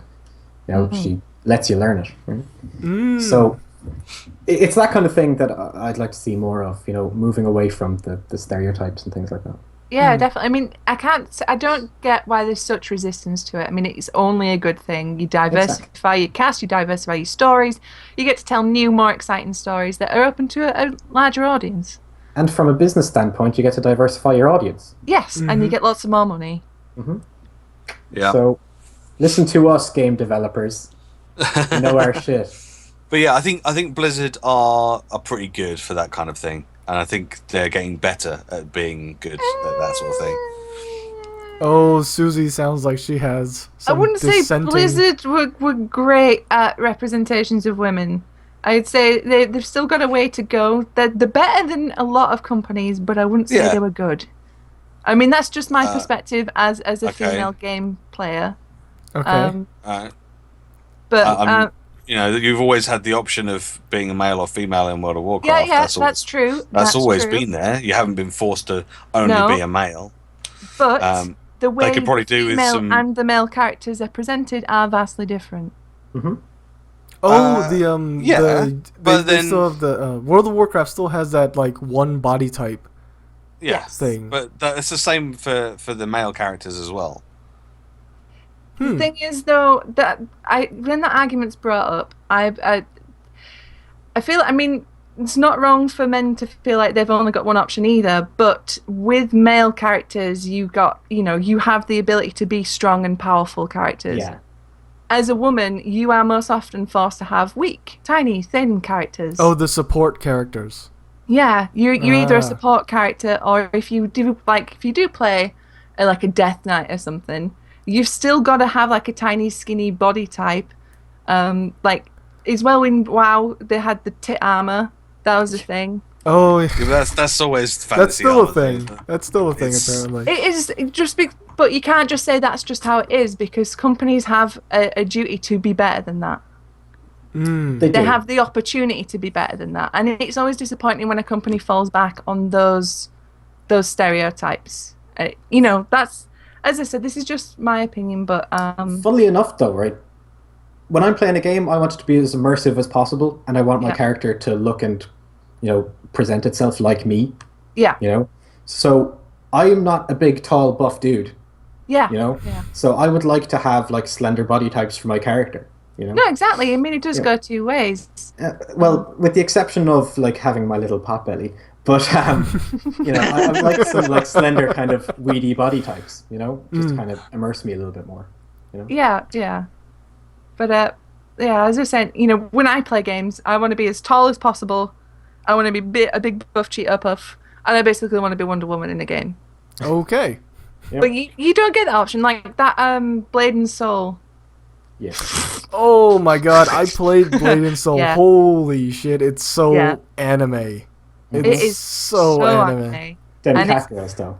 Matt, have you taken a look at anything Blade and Souls related? I haven't, no. Well, I watched a couple of videos on the Broceed Checkpoint channel, but that was more to do with trading and stuff like that. So you're thinking of Black Desert. That's Black Desert. Oh, is that not the same? Oh, okay. No. I don't know. They both came out around the same time, so they did, I haven't. And they were both named with bees. Yep. Yeah. So I don't know. I just assumed that they're both the same thing. Blade and Soul is like. I'm not really interested in the MMO stuff at the moment. So Blade and Soul is a very sophisticated MMO in terms of you need to be paying attention all the time.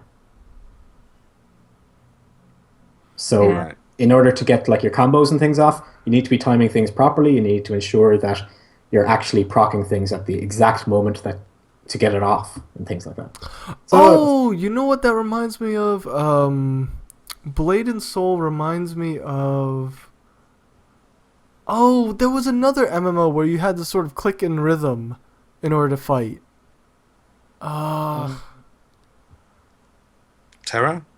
It might have been Terra. I don't know. I didn't play. There's a lot of MMO. I think WoW is probably pretty much the only MMO I've ever played. Mm-hmm. The other ones, it's just like I just can't put that much time into anything. Another MMO. I remember the point I wanted to make now. Hearthstone, right? Oh yeah, DC Online. So Hearthstone, I was surprised that they couldn't come up with a female warrior. So I actually went into the lore, and there are actually no female warriors of note. Yep. Ever. Like, Warcraft lore is notoriously bad on women representation. Like, there's a few, but yeah, there aren't a huge amount. Women warriors? No, just for women in general. Okay. And on top of that, female orcs. Oh yeah. I thought Garona Half-Orcan would be a warrior, but no, she's a rogue, so she doesn't count. She does not count at all. That's like mental. Yep, there are no female warriors in major Warcraft lore at all. None. That's why they brought out Magni Bronzebeard. Well, not why. It's not why, but when they were bringing out you know how they brought out Illyria Windrunner. Yeah, the Ranger. Yeah, the new Ranger. They brought out Lady Liadrin. And Medivh. And Medivh, like they were doing a bit of a alternate gender theme with the new with the new Hearthstone heroes. But then they brought out Magni Bronzebeard, and I was like, wait, you're breaking the pattern here. Yeah. So what's going on? So was Magni not the first one? Magni was not the first one. It was Medivh and then Illyria. Magni came after. Oh. Yeah, so I'd just like to point out that you were the first person to bring up Hearthstone. I was. You said about both me and Grayson. I'm just gonna go have a nap. But yeah, there are no female warriors of note at all in not yet. Warcraft. Well, not yet. Maybe they'll introduce them. I'm hoping the game's so. still going. I'm hoping Maybe, so. but I mean, like, what are we, like 7 games in expansion pack wise for World of Warcraft? Yeah. They're not changing that much soon. Like, I think when because they put Sylvanas in the most recent trailer. Yeah, this is her story. Legion's supposed to be her story.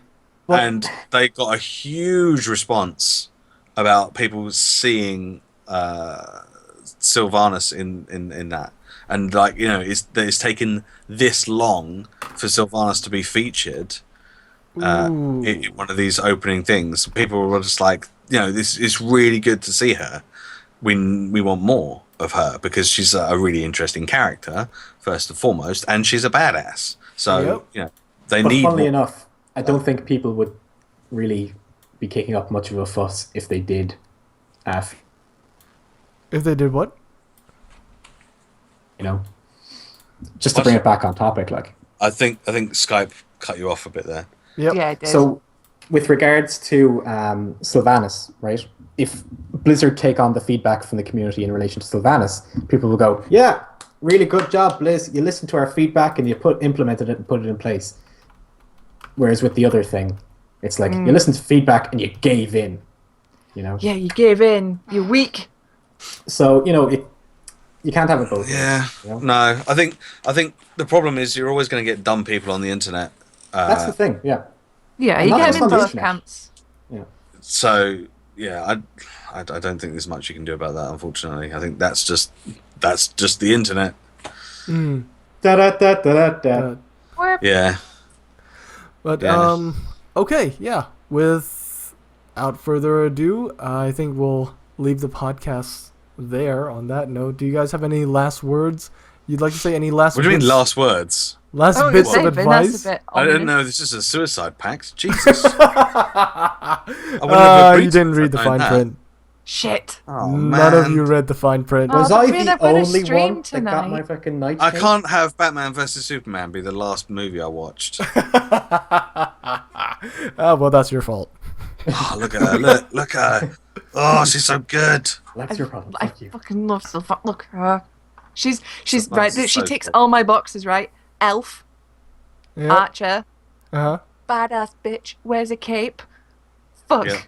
Cape, yeah. Yeah. Ticks all my boxes. I love Sylvanas. Got a big bow Sylvanas by is her side. cool. She's so cool. They need to do more with her, and they don't. You know, a little bit evil. And Jaina Proudmoore. They need to do more with Jaina Proudmoore too. Jaina Like, I don't give a shit about Proudmoore World of Warcraft, but I like went Sylvanas. a bit crazy at the end there. Jaina went crazy, like after. I know she did. After Theramore, she went nuts. That's why there's a fan theory that she's actually a dreadlord. Oh. Like the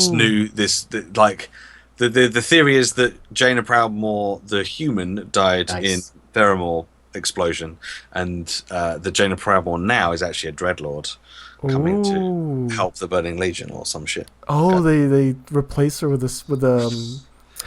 doppelganger. That's the word. Yes, yeah. I'm down for That's the fan theory anyway. But yeah, that would kind of suck if like one of the main female characters in all of WoW lore is actually not a female at all. Unless it's a female dreadlord. I mean, I don't know if they do have female dreadlords. It would be cool if they do, but who knows? Who knows? But yeah, any bits of advice to tell Advice? people? Yeah. Don't do YouTube unless you really, really, really enjoy it. Don't do it for money because there isn't any. Whoa! Well, there isn't. Yeah, there's very little money. There's no money in it. Well, we do this in addition to our real jobs. Yep. So I don't know. Me and Susie don't have a real job at the moment. I do this in relation. I do. I also do this. I checked my PayPal, which is where all the money that I make from YouTube goes to, and I think in the last year, I don't think I've spent any of it, and I think I have about £40 from each year. Money No, in the Spend it bank. all at once. So if you then, bearing in mind, for example, a couple of days ago, I spent 11 hours editing GTA footage. That 40 quid from the whole year is not even enough to have paid my wage for that day of work. Yeah. Nope. So don't get into it for money, because you won't get any for a very, very, very long time.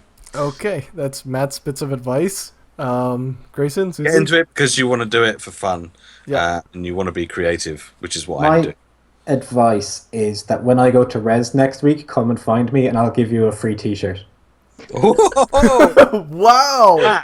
I want free T-shirts. It's going to have the Broceed checkpoint logo on it, and it's going to have all of our URLs on the back of it. Oh, that's awesome. Yeah, I'm currently wearing my one right now, and it's amazing. You're Just walking walk advertisement.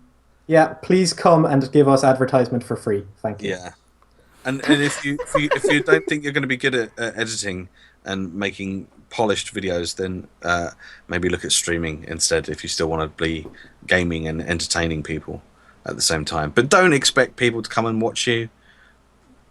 Don't expect people to just go, "Oh, look at this guy," and you suddenly have hundreds of people watching you, because it doesn't work like that. You have to.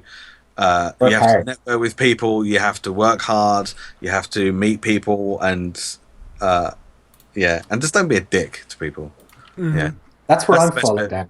best bit of advice: just don't be a dick to people. Just be nice to people, and they'll be nice back to you. Unless they're dicks, in which case, don't be nice to them. Just don't interact with them at all. My Okay. advice Just is cut dicks out of your life. my advice is Excuse me? don't get into artwork, kids. It has no money. You will sit there for hours and hate what you've done afterwards, and people will just be like, it's all right. And Your then stuff is amazing. Shut up. Yeah, shut your up. goddamn mouth. Susanna. Yeah. You shut Yeah, your mouth and also- you appreciate what you've done. It's great. okay, I'm appreciating People like it. Okay. But my other piece of advice is you should come see me at Thought Bubble in Leeds in November, and I will sell you something. I won't give you it for free because I'm so very hungry and I need the money. Wait, where is this again? It's Leeds. Thought Bubble Comic Art Festival in Leeds, which is in the best bit of England in the UK. But yeah, you should do that more than anything else. Go see Susie at Top Bubble because her stuff is amazing, and then you can have her make custom stuff for you, and it costs money, but every penny is worth it. It's awesome. Oh, thanks, guys. Yeah. Also, go watch my Susanah YouTube channel Grace. now. Thanks. Susie's artwork is awesome. And if you want to see more of the three of us, you should check out the Nazi zombie playthrough over on Broceed Checkpoint. And you should Totally also not check out. racist Nazi zombie video. Yep. Yeah. Yeah, It's not. Well, that's one of them. Yeah. Unless you count zombies as a race, in which case, it's not. And then you should also check out the GTA footage where you can see Susie and Grayson being badasses in the scavenger hunt. Flying Graysons! Where they play Yeah. the team Flying Graysons, and they kick ass in the scavenger hunt that I made for them. And you can also see all three of us in D&D on my channel as well, so you should And come up. Pip. And, And Joe. And Pip. And yeah, Mary. and Pip.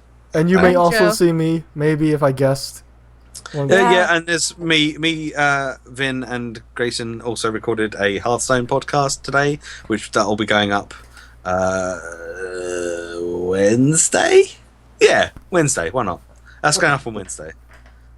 I haven't put it together yet, but it's going up on Wednesday. So if That's our you guys, advice. could send me your audio, that'd be great. I'm gonna send it. I'm going for pints after this, but cool. That's right. Remember, the most important thing you need to do is go to Twitter. You need to follow at Susanah Grace, and you need to go to twitch.tv/Susanah Grace and follow me there. It also has my PayPal link underneath if you've got a few faves. Wow. Screw these guys, give me money. Well played, Susanna. To be honest, I was not expecting that. I was not expecting So that's that. our advice. Oh. Make a note of that there. Best advice. Love you guys. Let's not let Vin self-promote. We'll just speak. And over if there's top. anyone that you think might want to watch this and they can't make it to the stream, Vin will be putting it up on a VOD on his channel, won't you, Vin? Yep, the VOD will be up this coming Monday.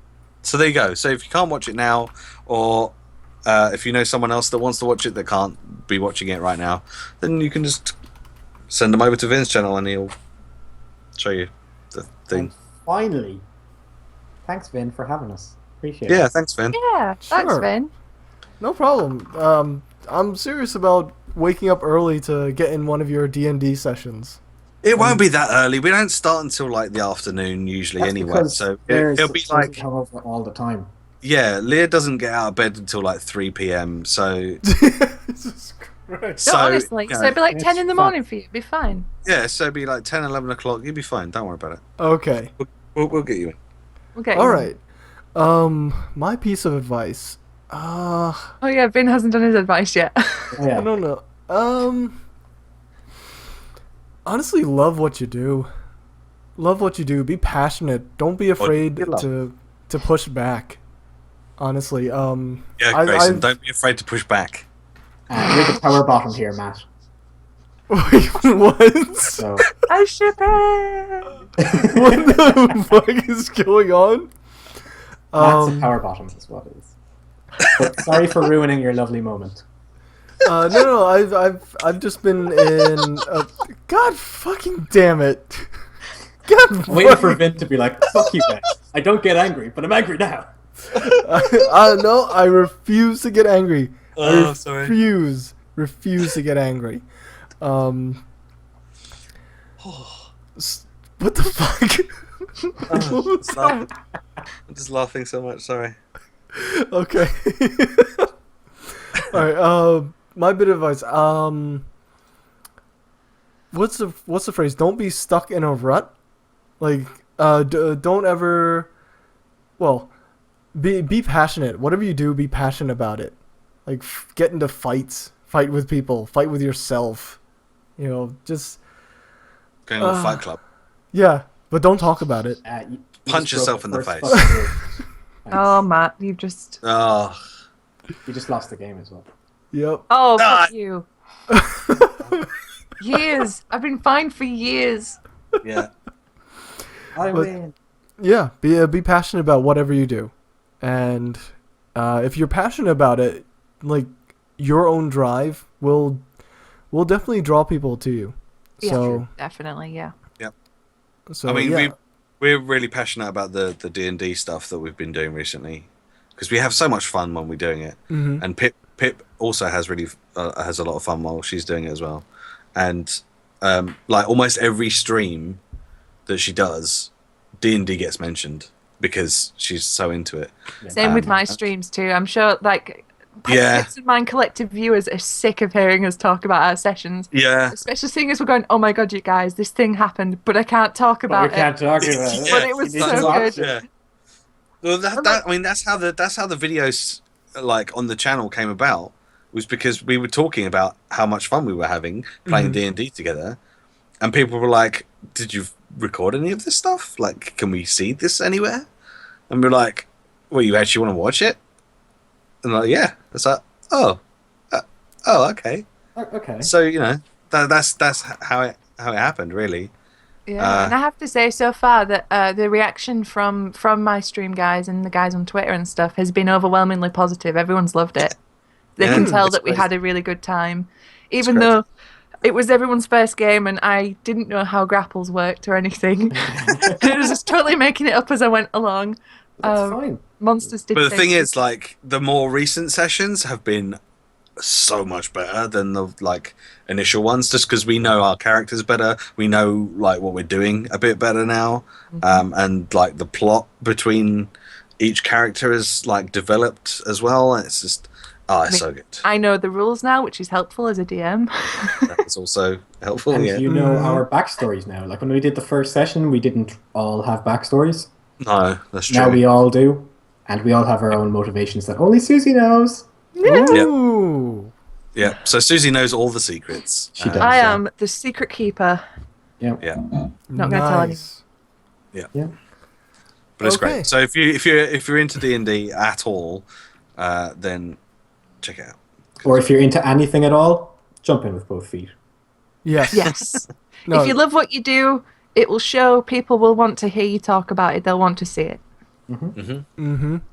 Yep. Passion is infectious. It really Good. is. It really is. Like Passion and Like enthusiasm. VD. Like what? Yeah, VD. just like VD. VD? What is VD? Venereal disease. Venereal disease. Oh. Oh. It's the English way of saying STDs. Oh. I've been venereal disease. And we were never invited back. Hey, I didn't talk sexy superhero. Yeah. Kevin, why did you let me back? I don't. Last podcast. I don't even know anymore. I don't even know. You will love it. I'm questioning my life choices that have led me to this Stockholm moment. Stockholm syndrome. Stockholm syndrome. That's why. Anyway, I think we should let Vin wrap up this podcast Yeah, because every let's- time he yeah. goes to do it, we talk about something else. Yes, please. God. Yeah, but seriously though, like D&D, it's really good. It's Oh really my fun. But have you tried D and VD? Oh dear. Fortunately not. I think there's a cream for that now. Talk to your doctor about it. All right, guys. This has been the Checkpoint Podcast with myself, Superman47. Thank you very much, Grayson, Matt, and Susie for coming along. You're very welcome. Thank you, Vin. Welcome. Thank you for having us. And thank you very much, everyone, for viewing. I will see you guys next time. I'm deciding which of these three to let back in ever again. Back in. Let me back in. No. Keep your sexy superhero dongs away from me. Bring us all back. No. Bring us back, Vin. No. You know you want to. It's the whispers of the old gods. Just accept it. Okay, this is getting creepy. I'm taking my headphones off. Suddenly it becomes the ASMR podcast. Video games. Don't do that. Don't. Oh my! I'm trying to answer a question in chat. Oh, yeah. Whoa. This is getting sexy now. And on that note, Yeah. Goodbye. bye everyone. Yeah. Bye, everyone. Thanks for stopping by. It's been great fun. Sexy Bye. superheroes.